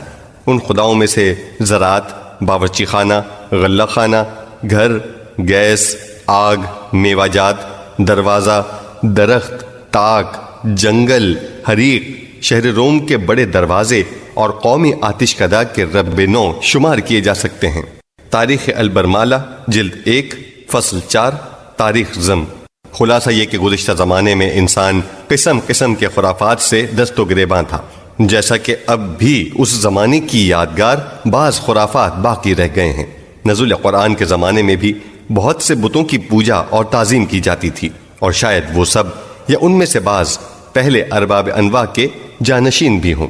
علاوہ ازیں بعض اوقات تو خود انسان کو بھی عملی طور پر رب قرار دیا جاتا رہا ہے، جیسا کہ ان لوگوں کی مذمت کرتے ہوئے جو احبار، علماء یہود اور رہبانوں، تارک الدنیا مرد اور عورتیں کو اپنا رب سمجھتے تھے، قرآن کہتا ہے اتخذوا احبارهم ورهبانهم اربابا من دون الله، انہوں نے خدا کو چھوڑ کر علماء اور راہبوں کو خدا بنا رکھا تھا۔ سورہ توبہ آیت 31۔ بہرحال علاوہ اس کے کہ یہ خرافات انسان کو عقلی پستی کی طرف لے گئے تھے، تفرقہ پسندی، گروہ بندی اور اختلافات کا سبب بھی تھے۔ پیغمبران خدا بڑی پامردی سے ان کے مقابلے میں کھڑے ہوئے، یہاں تک کہ بسم اللہ کے بعد پہلی آیت جو قرآن میں آئی ہے وہ اسی سلسلے سے تعلق رکھتی ہے۔ الحمدللہ رب العالمین، یعنی تمام تعریفیں مخصوص ہیں اس خدا کے لیے جو تمام جہانوں کا رب ہے۔ اس طرح قرآن نے تمام ارباب انواع پر خط تنسیخ کھینچ دیا اور انہیں ان کی اصلی جگہ وادی عدم میں بھیج دیا اور ان کی جگہ توحید و یگانگی اور ہمبستگی و اتحاد کے پھول کھلا دیے۔ قابل توجہ بات یہ ہے کہ تمام مسلمانوں کی ذمہ داری ہے کہ وہ روزانہ اپنی شب و روز کی نمازوں میں کم از کم 10 مرتبہ یہ جملہ پڑھیں اور اس اللہ کے سایہ رحمت میں پناہ لیں جو ایک اکیلا خدا ہے، جو تمام موجودات کا مالک، رب، سرپرست اور پرورش کرنے والا ہے، تاکہ کبھی توحید کو فراموش نہ کریں اور شرک کی پرپیچ راہوں میں سرگرداں نہ ہوں۔ 2. خدائی پرورش، خدا شناسی کا راستہ۔ کلمہ رب دراصل مالک و صاحب کے معنی میں ہے، لیکن ہر مالک و صاحب کے لیے نہیں، بلکہ وہ جو تربیت و پرورش بھی اپنے ذمہ لے۔ اسی لیے فارسی میں اس کا ترجمہ پروردگار کیا جاتا ہے۔ زندہ موجودات کی سیر تکامل اور بے جان موجودات کا تحول اور تغیر، نیز موجودات کی پرورش کے لیے حالات کی سازگاری و اہتمام جو ان میں نہاں ہے، اس پر غور و فکر کرنا خدا شناسی کے راستوں میں سے ایک بہترین راستہ ہے۔ ہمارے اعضائے بدن میں ایک ہم آہنگی ہے جو زیادہ تر ہماری آگہی کے بغیر قائم ہے۔ یہ بھی ہماری بات پر ایک زندہ دلیل ہے۔ ہماری زندگی میں جب کوئی اہم حادثہ پیش آتا ہے اور ضروری ہوتا ہے کہ ہم پوری توانائی کے ساتھ اس کا مقابلہ کریں، تو ایک مختصر سے لحظے میں ہمارے تمام اعضاء و ارکان بدن کو ہم آہنگی کا حکم ملتا ہے، تو فوراً دل دھڑکنے لگ جاتا ہے، سانس میں شدت پیدا ہو جاتی ہے، بدن کے تمام قوا مجتمع ہو جاتے ہیں، غذا اور آکسیجن خون کے راستے فراوانی سے تمام تک پہنچ جاتی ہے، اعصاب آمادہ کار، عضلات اور پٹھے زیادہ حرکت کے لیے تیار ہو جاتے ہیں، انسان میں قوت تحمل بڑھ جاتی ہے، درد کا احساس کم ہو جاتا ہے، نیند آنکھوں سے اڑ جاتی ہے اور اعضاء میں سے تکان اور بھوک کا احساس بالکل ختم ہو جاتا ہے۔ کون ہے جو یہ عجیب و غریب ہم آہنگی اس حساس موقع پر اس تیزی کے ساتھ وجود انسانی کے تمام ذرات میں پیدا کر دیتا ہے؟ کیا یہ پرورش خدائے عالم و قادر کے سوا ممکن ہے؟ اس پرورش اور تربیت کے سلسلے میں بہت سے قرآنی آیات ہیں جو انشاءاللہ اپنی اپنی جگہ پر آئیں گی، اور ان میں سے ہر ایک معرفت خدا کی واضح دلیل ہے۔ الرحمن الرحیم، وہ عظیم اور دائمی رحمتوں والا ہے۔ تفسیر۔ رحمان و رحیم کے معنی و مفہوم کی وسعت اور ان کا فرق ہم اللہ کی تفسیر میں تفصیل سے بیان کر چکے ہیں، اب تکرار کی ضرورت نہیں۔ جس نقطے کا یہاں اضافہ ہونا چاہیے وہ یہ ہے کہ یہ دونوں صفات جو اہم ترین اوصاف خداوندی ہیں، ہر روز کی نمازوں میں کم از کم 30 مرتبہ ذکر ہوتی ہیں، 2 مرتبہ سورہ حمد میں اور 1 مرتبہ بعد والی سورت میں۔ اس طرح 60 مرتبہ ہم خدا کی تعریف صفت رحمت کے ساتھ کرتے ہیں۔ در حقیقت یہ تمام انسانوں کے لیے ایک درس ہے کہ وہ اپنے آپ کو زندگی میں ہر چیز سے زیادہ اس اخلاق کے خداوندی کے ساتھ متصف کریں۔ علاوہ ازیں واقعیت کی طرف بھی اشارہ ہے۔ اگر ہم اپنے آپ کو خدا کا بندہ سمجھتے ہیں تو ایسا نہ ہو کہ بے رحم مالک اپنے غلاموں سے جو سلوک روا رکھتے ہیں ہماری نگاہ میں جچنے لگے۔ غلاموں کی تاریخ میں ہے کہ ان کے مالک ان سے عجیب قساوت و بے رحمی سے پیش آتے تھے۔ کہتے ہیں کہ اگر کوئی غلام ان کی خدمات کی انجام دہی میں معمولی سی کوتاہی کرتا تو اسے سخت سزا سے دوچار ہونا پڑتا، اسے کوڑے مارے جاتے، بیڑیوں میں جکڑا جاتا، چکی سے باندھا جاتا، کانکنی پر لگایا جاتا، زیر زمین اور تاریک و ہولناک قید خانوں میں رکھا جاتا، اور اس کا جرم زیادہ ہوتا تو سولی پر لٹکا دیا جاتا۔ تاریخ آلبر، مالا تاریخ رم، جلد 1 صفحہ 15۔ ایک اور جگہ لکھا ہے کہ محکوم غلاموں کو درندوں کے پنجروں میں پھینک دیا جاتا، اگر وہ جان بچا لیتے تو دوسرا درندہ پنجرے میں داخل کر دیا جاتا۔ یہ تو تھا نمونہ مالکوں کے اپنے غلاموں سے سلوک کا، لیکن خداوند جہاں بار بار قرآن میں انسان کو یہ فکر دیتا ہے کہ اگر میرے بندوں نے میرے قانون کو خلاف عمل کیا ہو اور وہ پشیمان ہو جائیں تو میں انہیں بخش دوں گا، انہیں معاف کر دوں گا کہ میں رحیم اور مہربان ہوں۔ ارشاد الہی ہے، قل یا عبادی الذین اسرفوا علی انفسهم لا تقنطوا من رحمت اللہ ان اللہ یغفر الذنوب جمیعا۔ کہیے کہ اے میرے وہ بندو جنہوں نے قانون الہی سے سرکشی کر کے خود اپنی جانوں پر زیادتی کی ہے، خدا کی رحمت سے مایوس نہ ہو جاؤ، خدا تمام گناہوں سے درگزر فرمائے گا، یعنی توبہ کرو، رحمت خدا کے بے پایاں دریا سے بہرمند ہو جاؤ۔ سورہ زمر آیت 53۔ لہذا رب العالمین کے بعد الرحمن الرحیم کو لانا اس نقطے کی طرف اشارہ کرتا ہے کہ ہم قدرت کے باوجود جو کہ ہماری عین ذات ہے اپنے بندوں پر مہربانی اور لطف و کرم کرتے ہیں۔ یہ بندہ نوازی اور لطف بندے کو خدا کا ایسا شیفتہ و فریفتہ بنا دیتا ہے کہ وہ انتہائی شغف سے کہتا ہے الرحمن الرحیم۔ یہاں سے انسان اس بات کی طرف متوجہ ہوتا ہے کہ خداوند عالم اپنے بندوں سے اور مالکوں کے اپنے ماتحتوں سے سلوک میں کس قدر فرق ہے، خصوصاً غلامی کے بدقسمت دور میں۔ مالک یوم الدین، روز قیامت کا مالک و مختار ہے۔ تفسیر: قیامت پر ایمان دوسری اصل ہے۔ یہاں اسلام کی دوسری اہم اصل یعنی قیامت اور دوبارہ قبروں سے اٹھنے کی طرف توجہ دلائی گئی ہے، اور فرمایا گیا ہے وہ خدا جو جزا کے دن کا مالک ہے، مالک یوم الدین۔ اس طرح محور اور مبدا و معاد جو ہر قسم کی اخلاقی اور معاشرتی اصلاح کی بنیاد ہے، وجود انسانی میں اس کی تکمیل ہوتی ہے۔ یہ بات قابل غور ہے کہ یہاں قیامت خدا کی ملکیت سے تعبیر کی گئی ہے، اور یہ بات اس دن کے لیے خدا کے انتہائی تسلط اور اشیاء و اشخاص پر اس کے نفوذ کو مشخص کرتی ہے۔ وہ دن کہ جب تمام انسان اس بڑے دربار میں حساب کے لیے حاضر ہوں گے، لوگ اپنے مالک حقیقی کے سامنے کھڑے ہوں گے، اپنی تمام کہی ہوئی باتیں، کیے ہوئے کام، یہاں تک کہ سوچے ہوئے افکار کو اپنے سامنے موجود پائیں گے، تاکہ سوئی کی نوک کے برابر بھی کوئی بات نابود نہ ہوگی اور فراموش نہ کی گئی ہوگی۔ اب وہ انسان حاضر ہے جسے اپنے تمام اعمال و افعال کی جواب دہی کا بوجھ اپنے کندھے پر اٹھانا ہوگا۔ نوبت یہ ہوگی کہ جن امور کو وہ خود بجا نہیں لایا بلکہ کسی طریقے یا پروگرام کا بانی تھا، اس میں بھی اسے اپنے حصے کی جواب دہی کا سامنا ہوگا۔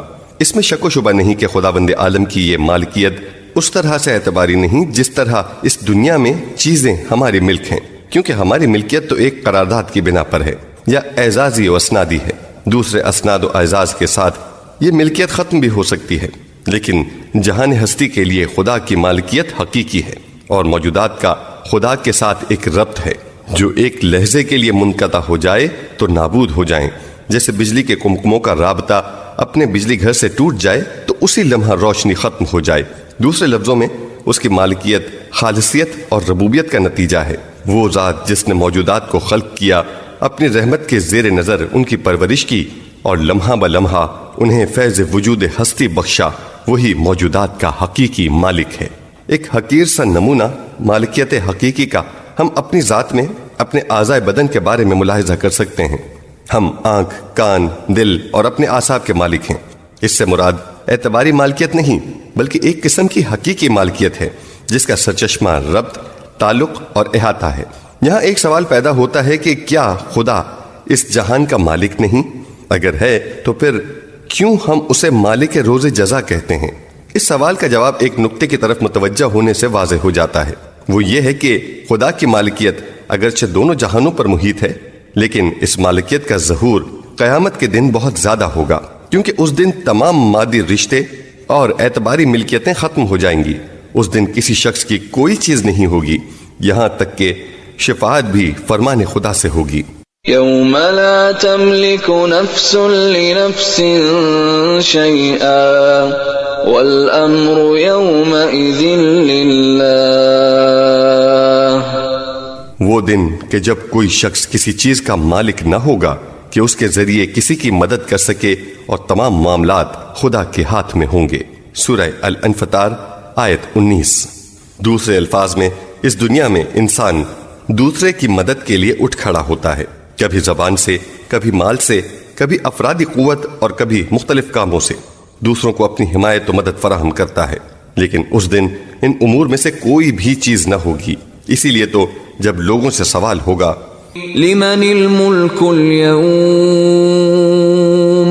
آج کس کی حکومت ہے، تو جواب آئے گا للہ الواحد القہار، صرف خدا یگانہ کامیاب و کامران کی حکمرانی ہے۔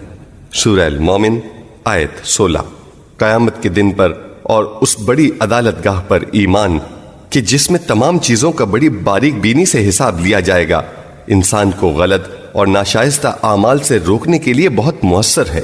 نماز کے قبیح اور برے اعمال سے روکنے کی ایک وجہ یہ ہے کہ ایک تو یہ انسان کو مبدا کی یاد دلاتی ہے جو اس کے تمام کاموں سے واقف ہے، اور دوسرے عدل خدا کی بڑی عدالت کو بھی یاد دلاتی ہے۔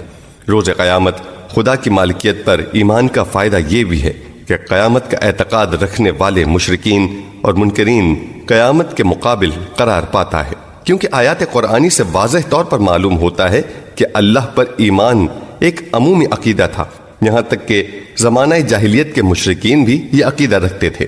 یہی وجہ ہے کہ جب ان سے سوال ہوتا تھا کہ آسمانوں اور زمین کا پیدا کرنے والا کون ہے، تو کہتے تھے خدا۔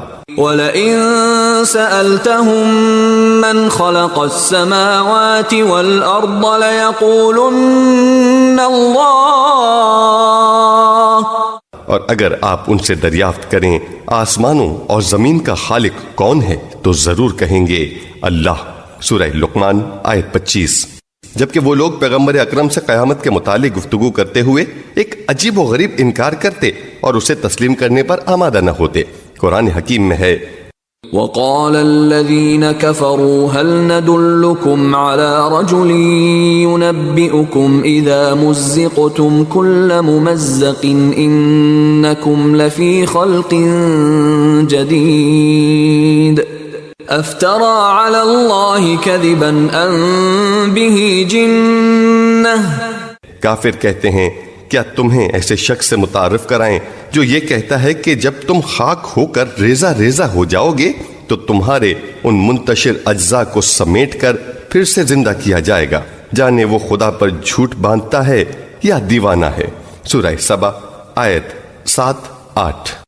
ایک حدیث میں امام سجاد کے بارے میں ہے کہ آپ علیہ السلام جب آیت مالک یوم الدین تک پہنچتے تو اس کا اس طرح سے تکرار کرتے کہ یوں لگتا کہ جیسے آپ کی روح بدن سے پرواز کر جائے گی۔ تفسیر نور الثقلین جلد 1 صفحہ 19۔ باقی رہا لفظ یوم الدین، یہ تعبیر قرآن میں جہاں جہاں استعمال ہوئی ہے اس سے مراد قیامت ہے، جیسا کہ قرآن میں سورہ انفطار کی آیات 17، 18 اور 19 میں صراحت کے ساتھ اس مفہوم کی طرف اشارہ ہوا ہے۔ یہ تعبیر قرآن مجید میں 10 سے زیادہ مرتبہ اسی معنی میں استعمال ہوئی ہے۔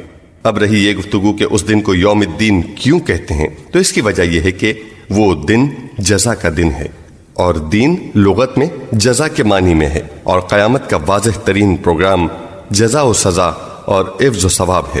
اس دن پردے ہٹ جائیں گے اور تمام اعمال کا تمام باریک تفصیلات کے ساتھ محاسبہ ہوگا، اور ہر شخص اپنے اچھے برے اعمال کی جزا و سزا پالے گا۔ ایک حدیث میں امام صادق سے روایت ہے کہ آپ نے فرمایا یوم الدین سے مراد روز حساب ہے۔ مجموع البیان ذیل آیا مذکور۔ اس روایت کے مطابق تو یہاں دین حساب کے ہم معنی ہے، شاید یہ تعبیر ذکر علت اور ارادہ مسئول کے قبیل میں سے ہو، کیونکہ ہمیشہ حساب جزا کی تمہید اور مقدمہ ہوتا ہے۔ بعض مفسرین کا یہ نظریہ بھی ہے کہ قیامت کے دن کو یوم الدین اس لیے کہا گیا ہے کہ اس دن ہر شخص اپنے دین و آئین کے مطابق جزا و سزا پائے گا، لیکن پہلا معنی حساب و جزا زیادہ صحیح معلوم ہوتا ہے۔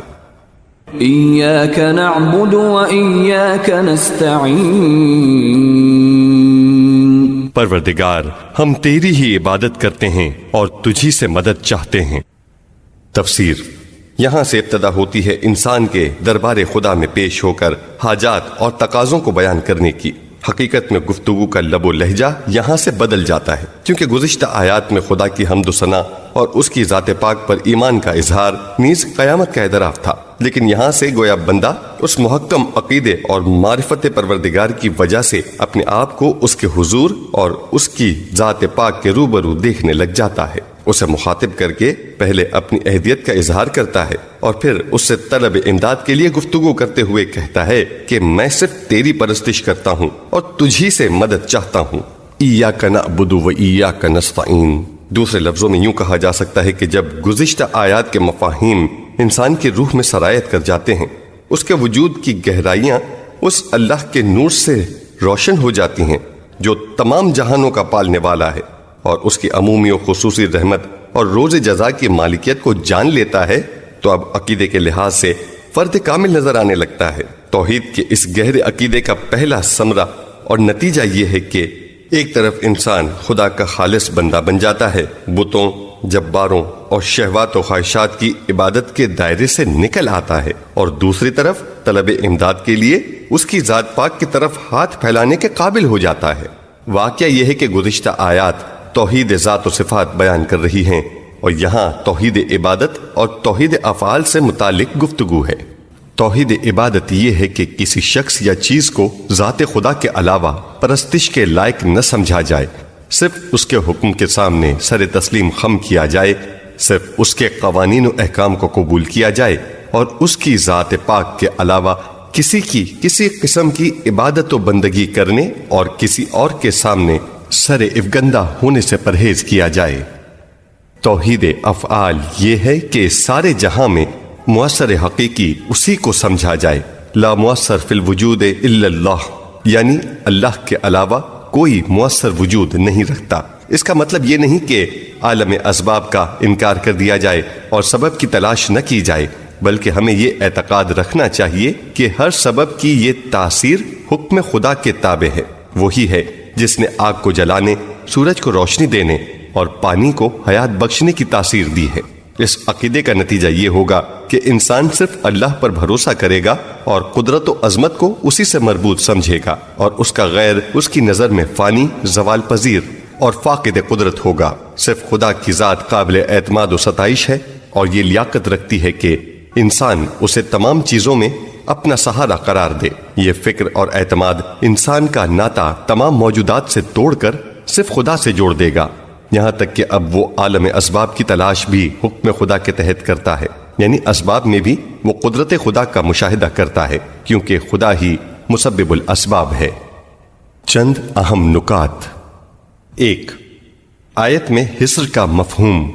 عربی ادبیات کے قواعد کے مطابق جب مفعول فاعل پر مقدم ہو جائے تو اس سے حصر کے معنی پیدا ہوتے ہیں۔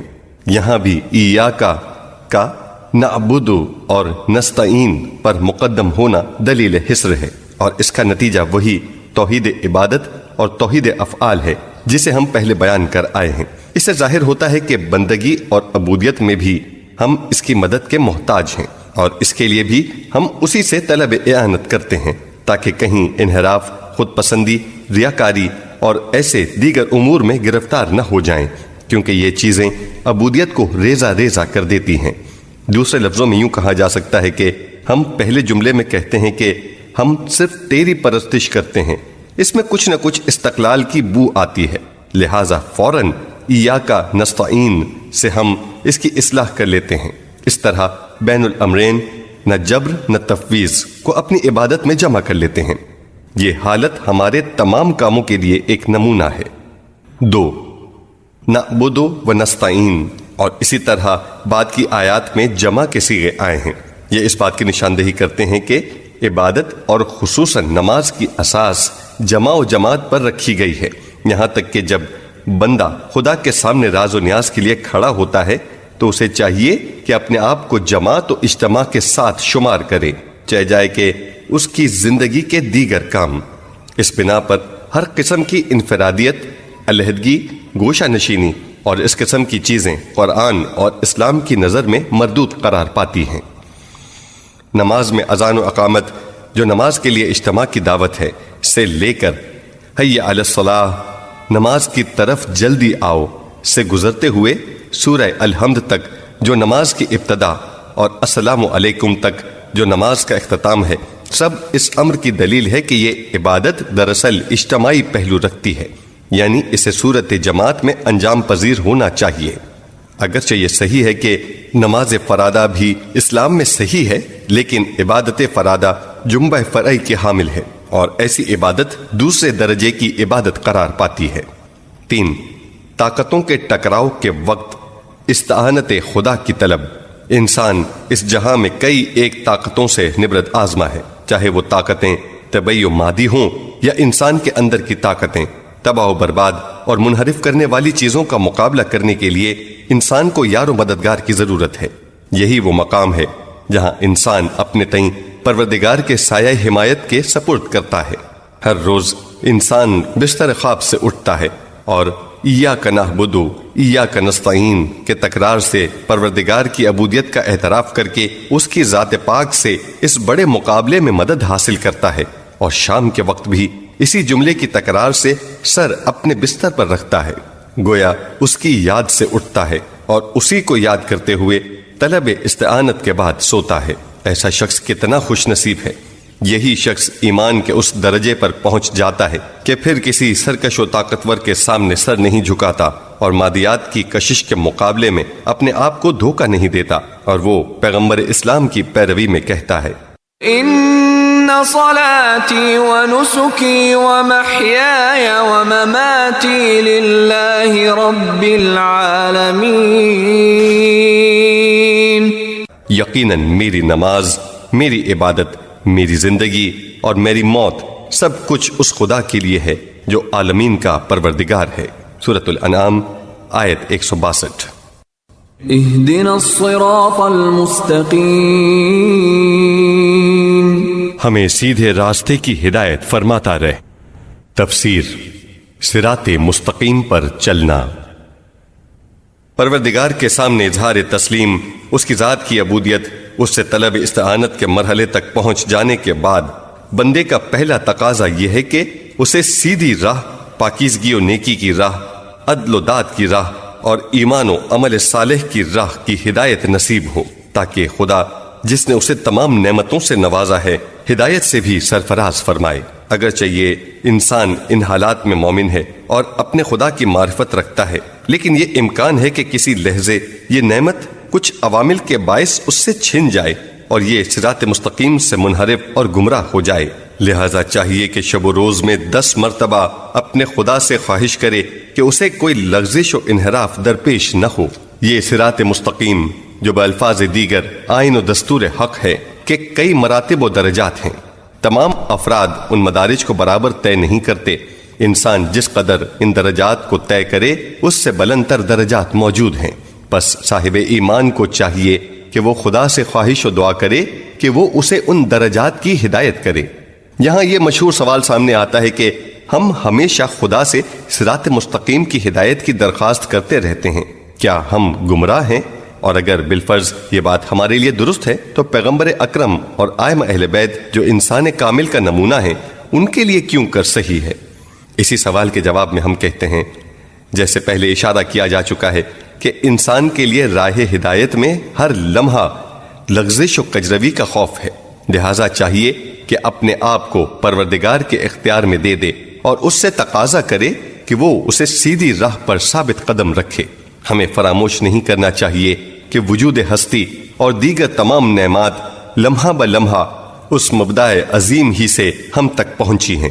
اس سے قبل بھی کہا جا چکا ہے کہ ہماری اور تمام موجودات کی مثال بجلی کے بلب کی سی ہے۔ اگر ہم دیکھیں کہ بلب کی روشنی مسلسل پھیل رہی ہے تو اس کی وجہ یہ ہے کہ وہ ہر لحظہ بجلی کے مرکز سے قوت حاصل کر رہی ہے، کیونکہ بجلی کے مرکز سے ہر لحظہ نئی روشنی کی تولید جاری ہے اور یہ مربوط تاروں کے ذریعے اسے بلب تک پہنچاتا ہے۔ ہمارا وجود بھی بلب کی روشنی کی طرح ہے، جو بظاہر ایک مستقل پھیلے ہوئے وجود کی طرح ہے، لیکن حقیقت میں ہمیں مرکز ہستی آفرید کار فیاض سے ہر لحظہ ایک نیا وجود ملتا رہتا ہے۔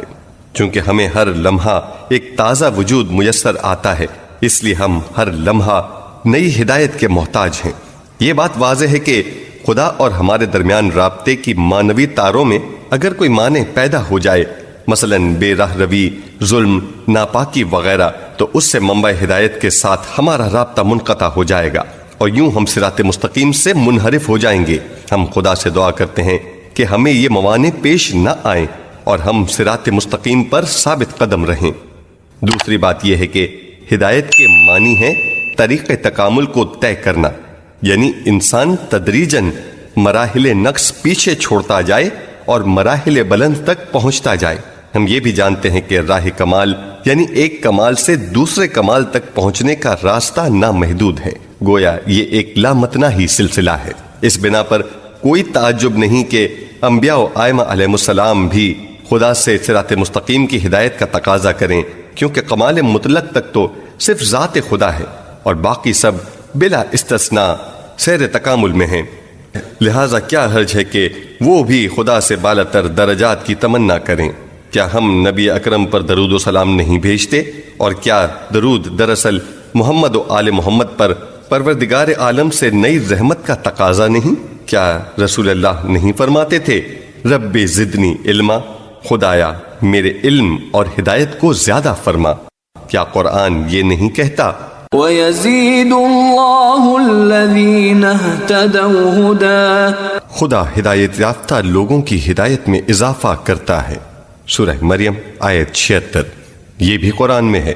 وَالَّذِينَ اهْتَدَوْا زَادَهُمْ هُدًى وَآتَاهُمْ تَقْوَاهُمْ۔ جو ہدایت یافتہ ہیں خدا ان کی ہدایت میں اضافہ کرتا ہے اور انہیں تقوی عطا کرتا ہے۔ سورہ محمد آیت 17۔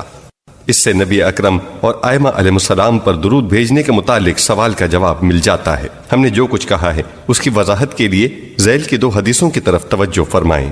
ایک، حضرت امیر المومنین علی جملہ اہدنا الصراط المستقیم کی تفسیر میں ارشاد فرماتے ہیں، خداوند جو توفیقات تو نے ماضی میں ہمیں عنایت کی ہیں، جن کی برکت سے ہم نے تیری اطاعت کی ہے، انہیں اسی طرح برقرار رکھ تاکہ ہم آئندہ بھی تیری اطاعت کرتے رہیں۔ تفسیر صافی آیت مذکورہ بحوالہ معنی الاخبار و تفسیر حسن عسکری۔ 2، حضرت امام صادق فرماتے ہیں، خداوند ہمیں اس راستے پر جو تیری محبت اور جنت تک ہے ثابت قدم رکھ کہ یہی راستہ ہلاک کرنے والی خواہشات اور انحرافی اور تباہ کرنے والی آراء سے مانے ہے۔ تفسیر صافی آیت مذکورہ بحوالہ معانی الاخبار و تفسیر حسن عسکری۔ صراط مستقیم کیا ہے؟ آیات قرآن مجید کے مطالعے سے معلوم ہوتا ہے کہ صراط مستقیم آئین خدا پرستی، دین حق اور احکام خداوندی کی پابندی کا نام ہے، جیسے سورہ انعام کی آیت 161 میں ہے، قل اننی ہدانی ربی الى صراط مستقیم دینا قیما ملت ابراہیم حنیفا وما کان من المشرکین۔ کہہ دیجئے کہ میرے پروردگار نے مجھے صراط مستقیم کی ہدایت کی ہے جو سیدھا دین ہے، وہ کہ جو اس ابراہیم کا آئین ہے جس نے کبھی خدا سے شرک نہیں کیا۔ دین ثابت یعنی وہ دین جو اپنی جگہ قائم رہے۔ ابراہیم کے آئین توحیدی اور ہر قسم کے شرک کی نفی کا تعارف یہاں پر صراط مستقیم کے عنوان سے ہوا ہے، اور یہی بات اس اعتقادی پہلو کو مشخص کرتی ہے۔ سورہ یاسین آیت 60 اور 61 میں ہے، أَلَمْ أَعْهَدْ إِلَيْكُمْ يَا بَنِي آدَمَ أَلَّا تَعْبُدُوا الشَّيْطَانَ إِنَّهُ لَكُمْ عَدُوٌّ مُّبِينٌ وَأَنِ اعْبُدُونِي هَذَا صِرَاطٌ مُسْتَقِيمٌ۔ اے اولاد آدم، کیا میں نے تم سے یہ عہد و پیمان نہیں لیا تھا کہ شیطان کی پرستش نہ کرنا، اس کے احکام پر عمل نہ کرنا، کیونکہ یقیناً وہ تمہارا کھلا دشمن ہے، اور یہ کہ میری ہی عبادت کرنا یہی صراط مستقیم ہے۔ یہاں دین حق کے عملی پہلوؤں کی طرف اشارہ ہوا ہے جو ہر قسم کے شیطانی فعل اور عملی انحراف کی نفی ہے۔ سورہ آل عمران آیت 101 میں قرآن کے مطابق صراط مستقیم تک پہنچنے کا طریقہ خدا سے تعلق اور ربط پیدا کرنا ہے۔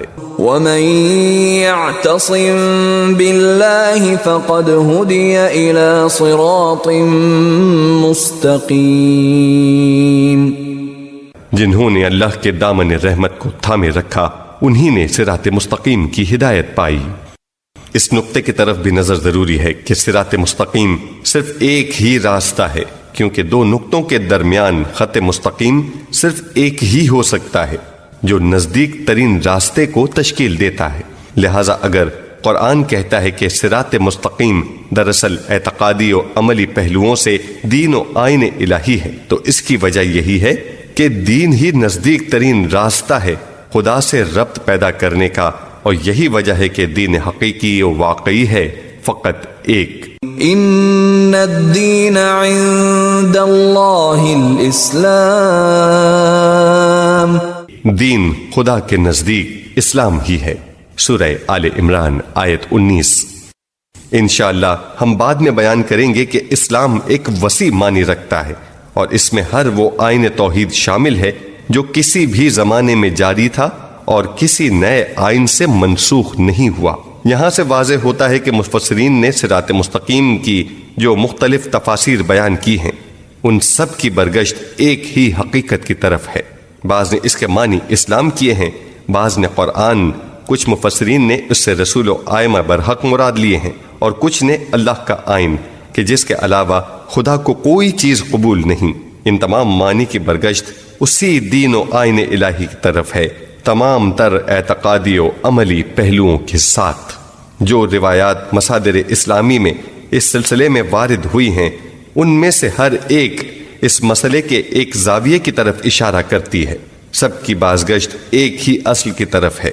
رسول اکرم نے ارشاد فرمایا، صراط مستقیم انبیاء کا راستہ ہے، اور انبیاء وہ ہستیاں ہیں جن پر اللہ نے انعام کیا۔ امام صادق کا ارشاد اہدنا الصراط المستقیم کی تفسیر میں یوں ہے، اس سے مراد امام کا راستہ اور اس کی معرفت ہے۔ تفسیر نور الثقلین جلد 1 صفحہ 20-21۔ ایک اور حدیث میں امام صادق ہی سے منقول ہے، بخدا ہم صراط مستقیم ہیں۔ تفسیر نور الثقلین جلد 1 صفحہ 20-21۔ ایک اور حدیث میں امام صادق نے فرمایا، صراط مستقیم امیر المومنین علی ہیں۔ تفسیر نور الثقلین جلد 1 صفحہ 20-21۔ یہ مسلم ہے کہ رسول اکرم، امیر المومنین اور دیگر ائمہ اہل بیت سب کے سب اسی آئین توحید کی دعوت دیتے رہے ہیں، وہ دعوت جس میں اعتقاد بھی ہے اور عمل بھی۔ قابل توجہ بات یہ ہے کہ راغب نے کتاب مفردات میں صراط کے معنی میں کہا ہے کہ صراط کے معنی ہے سیدھا راستہ، لہذا مستقیم ہونے کا مفہوم خود صراط میں مضمر ہے، گویا مستقیم ساتھ بطور صفت ہے جو اس مسئلے پر تاکید کے مفہوم میں ہے۔ صراط الذین انعمت علیہم غیر المغضوب علیہم ولا الضالین،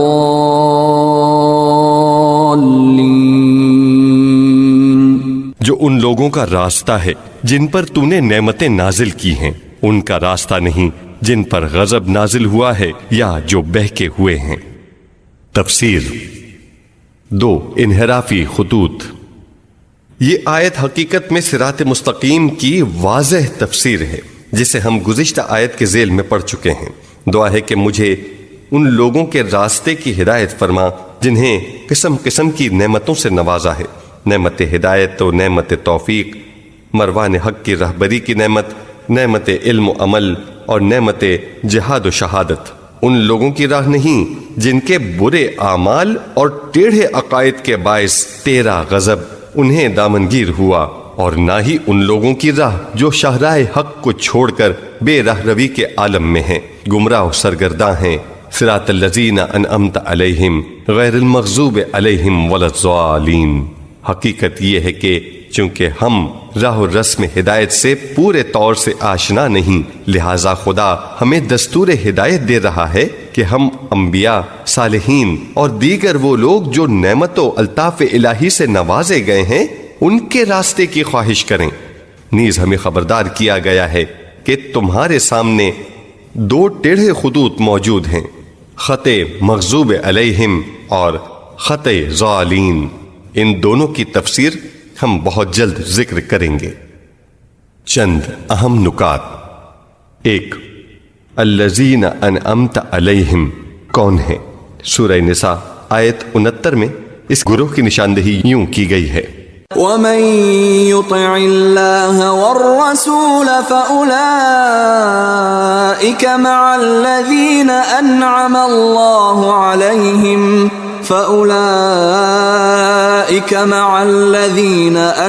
الله عليهم من النبيين والصديقين والشهداء والصالحين وحسن أولئك رفيقا۔ جو لوگ خدا و رسول کے احکام کی اطاعت کرتے ہیں، خدا انہیں ان لوگوں کے ساتھ قرار دے گا جنہیں نعمات سے نوازا گیا ہے، اور وہ وہیں انبیاء، صدیقین، شہدائے راہ حق اور صالح انسان، اور یہ لوگ بہترین ساتھی ہیں۔ جیسا کہ ہم دیکھ رہے ہیں اس آیت میں شاید اس معنی کی طرف اشارہ ہو کہ ایک صحیح و سالم، ترقی یافتہ اور مومن معاشرے کی تشکیل کے لیے پہلے انبیاء اور رہبران حق کو میدان عمل میں آنا چاہیے، ان کے بعد سچے اور راست باز مبلغ ہوں جن کی گفتار اور کردار میں ہم آہنگی ہو، تاکہ وہ اس راستے سے انبیاء کے مقاصد کو تمام اطراف میں پھیلا دیں۔ فکری تربیت کے اس پروگرام پر عمل درآمد کے دوران بعض گمراہ عناصر راہ حق میں حائل ہونے کی کوشش کریں گے، ان کے مقابل ایک گروہ کو قیام کرنا چاہیے۔ ان میں سے کچھ لوگ شہید ہوں گے اور اپنے خون مقدس سے شجر توحید کی آبیاری کریں گے۔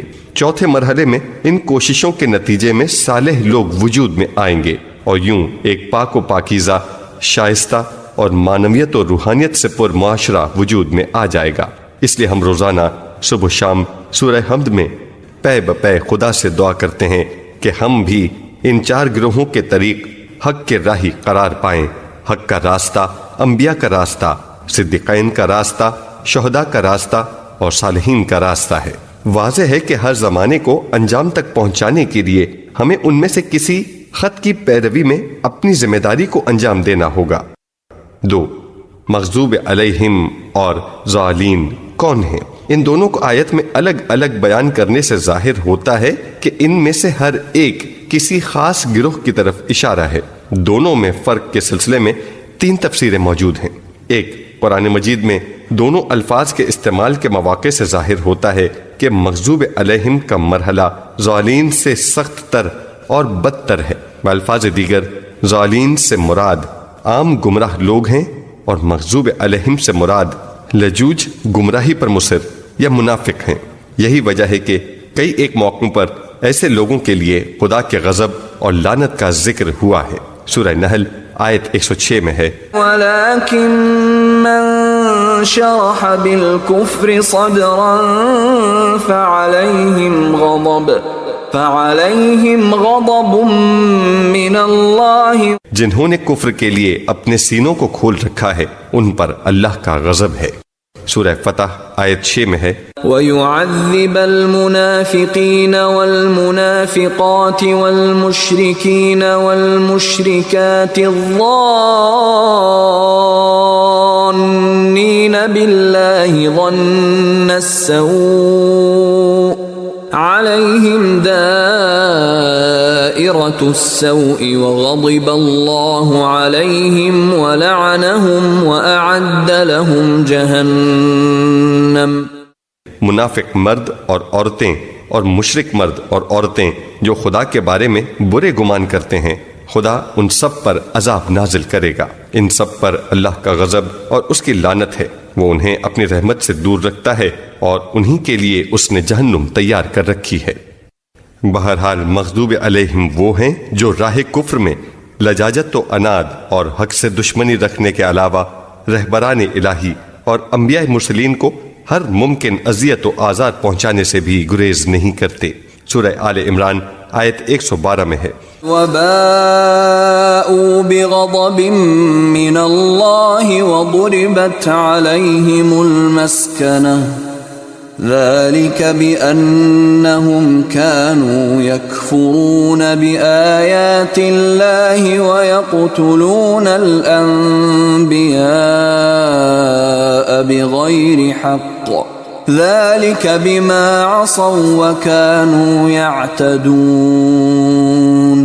ان یہودیوں پر خدا کا عذاب ہوا اور انہیں رسوائی نصیب ہوئی کیونکہ وہ انبیاء الہی کو ناحق قتل کرتے تھے اور حدود شریعت سے تجاوز کے مرتکب ہوتے تھے۔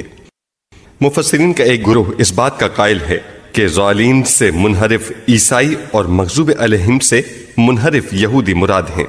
یہ نظریہ ان دونوں گروہوں کے دعوت اسلام کے مقابلے میں رد عمل کی وجہ سے ہے، کیونکہ قرآن جس طرح مختلف آیات میں صراحت کے ساتھ یاد دہانی کراتا ہے کہ یہودی دعوت اسلام کے بارے میں مخصوص کینہ و عداوت کا مظاہرہ کرتے تھے، اگرچہ ابتدا میں انہی کے علماء لوگوں کو اسلام کی بشارت دیا کرتے تھے، لیکن تھوڑا ہی عرصہ گزرا کہ کئی ایک وجوہ جن کی تفصیل کا یہ مقام نہیں کی بنا پر وہ اسلام کے سخت ترین دشمن ہو گئے۔ ان وجوہ میں ایک ان کے مادی مفادات کا خطرے میں پڑ جانا بھی تھا۔ وہ اسلام اور مسلمانوں کی پیش رفت روکنے کے لیے ہر ممکن رکاوٹیں کھڑی کرتے۔ آج بھی صہیونیوں کا مسلمانوں کے بارے میں وہی طریقہ کار ہے۔ ان حالات میں انہیں مغضوب علیہم سے تعبیر کرنا درست معلوم ہوتا ہے، لیکن یہ بات ملحوظ خاطر رہے کہ یہ تعبیر حقیقت میں ان کے عمل کے باعث تطبیق کی صورت میں ہے، نہ کہ مغضوب علیہم سے صرف یہودی مراد ہیں۔ رہے نصارہ تو اسلام کے بارے میں ان کا موقف اس قدر سخت نہ تھا، بلکہ وہ فقط آئین حق کی پہچان میں گمراہ تھے، لہٰذا لفظ ظالین سے عیسائی مراد لیے گئے ہیں، اور یہ بھی ایک تطبیق ہے۔ احادیث اسلامی میں بارہا مغضوب علیہم سے یہودی اور ظالین سے عیسائی مراد لیے گئے ہیں۔ اس کی وجہ پہلے ہی بیان کی جا چکی ہے۔ تفسیر نور الثقلین جلد 1 صفحہ 23-24۔ یہ احتمال بھی ہے کہ ظالین سے وہ گمراہ لوگ مراد ہیں جو دوسروں کو گمراہ کرنے پر مصر نہیں، جبکہ مغضوب علیہم وہ لوگ ہیں جو خود تو گمراہ ہیں ہی دوسروں کو بھی گمراہ کرتے ہیں اور دوسروں کو اپنا ہمرنگ بنانے کے لیے مختلف ذرائع استعمال کرتے ہیں۔ اس بات کی دلیل وہ آیات ہیں جو ایسے اشخاص کے بارے میں ہیں جو راہ راست کی ہدایت حاصل کرنے کے لیے کوشاں دوسرے لوگوں کے درمیان میں حائل ہو جاتے ہیں۔ ان کے بارے میں کہا گیا ہے یصدون عن سبیل اللہ، یہ وہ لوگ ہیں جو دوسروں کو راہ خدا سے روکتے ہیں۔ سورہ اعراف آیت 45۔ سورہ شورى آیت 16 کے الفاظ ہیں والذین یحاجون فی اللہ من بعد ما استجیب له حجتهم داحضة عند ربهم وعليهم غضب ولهم عذاب شدید۔ وہ لوگ جو مومنین کی طرف سے دعوت اسلام قبول ہونے کے بعد نبی اکرم سے جھگڑتے اور کج بحثی کرتے ہیں، خدا کے ہاں ان کی دلیل و حجت بے اساس ہے، ان پر اللہ کا غضب ہے اور سخت عذاب ان کا منتظر ہے۔ باوجود اس کے یوں نظر آتا ہے کہ ان تفاسیر میں جامع تر وہی پہلی تفسیر ہے، اور وہ ایسی تفسیر ہے جس میں باقی تفسیریں بھی مجتمع ہیں۔ حقیقت میں باقی تفاسیر اس کے مصادیق میں شمار ہوتی ہیں، لہٰذا کوئی وجہ نہیں کہ ہم آیت کے وسیع مفہوم کو محدود کر دیں۔ والحمدللہ رب العالمین۔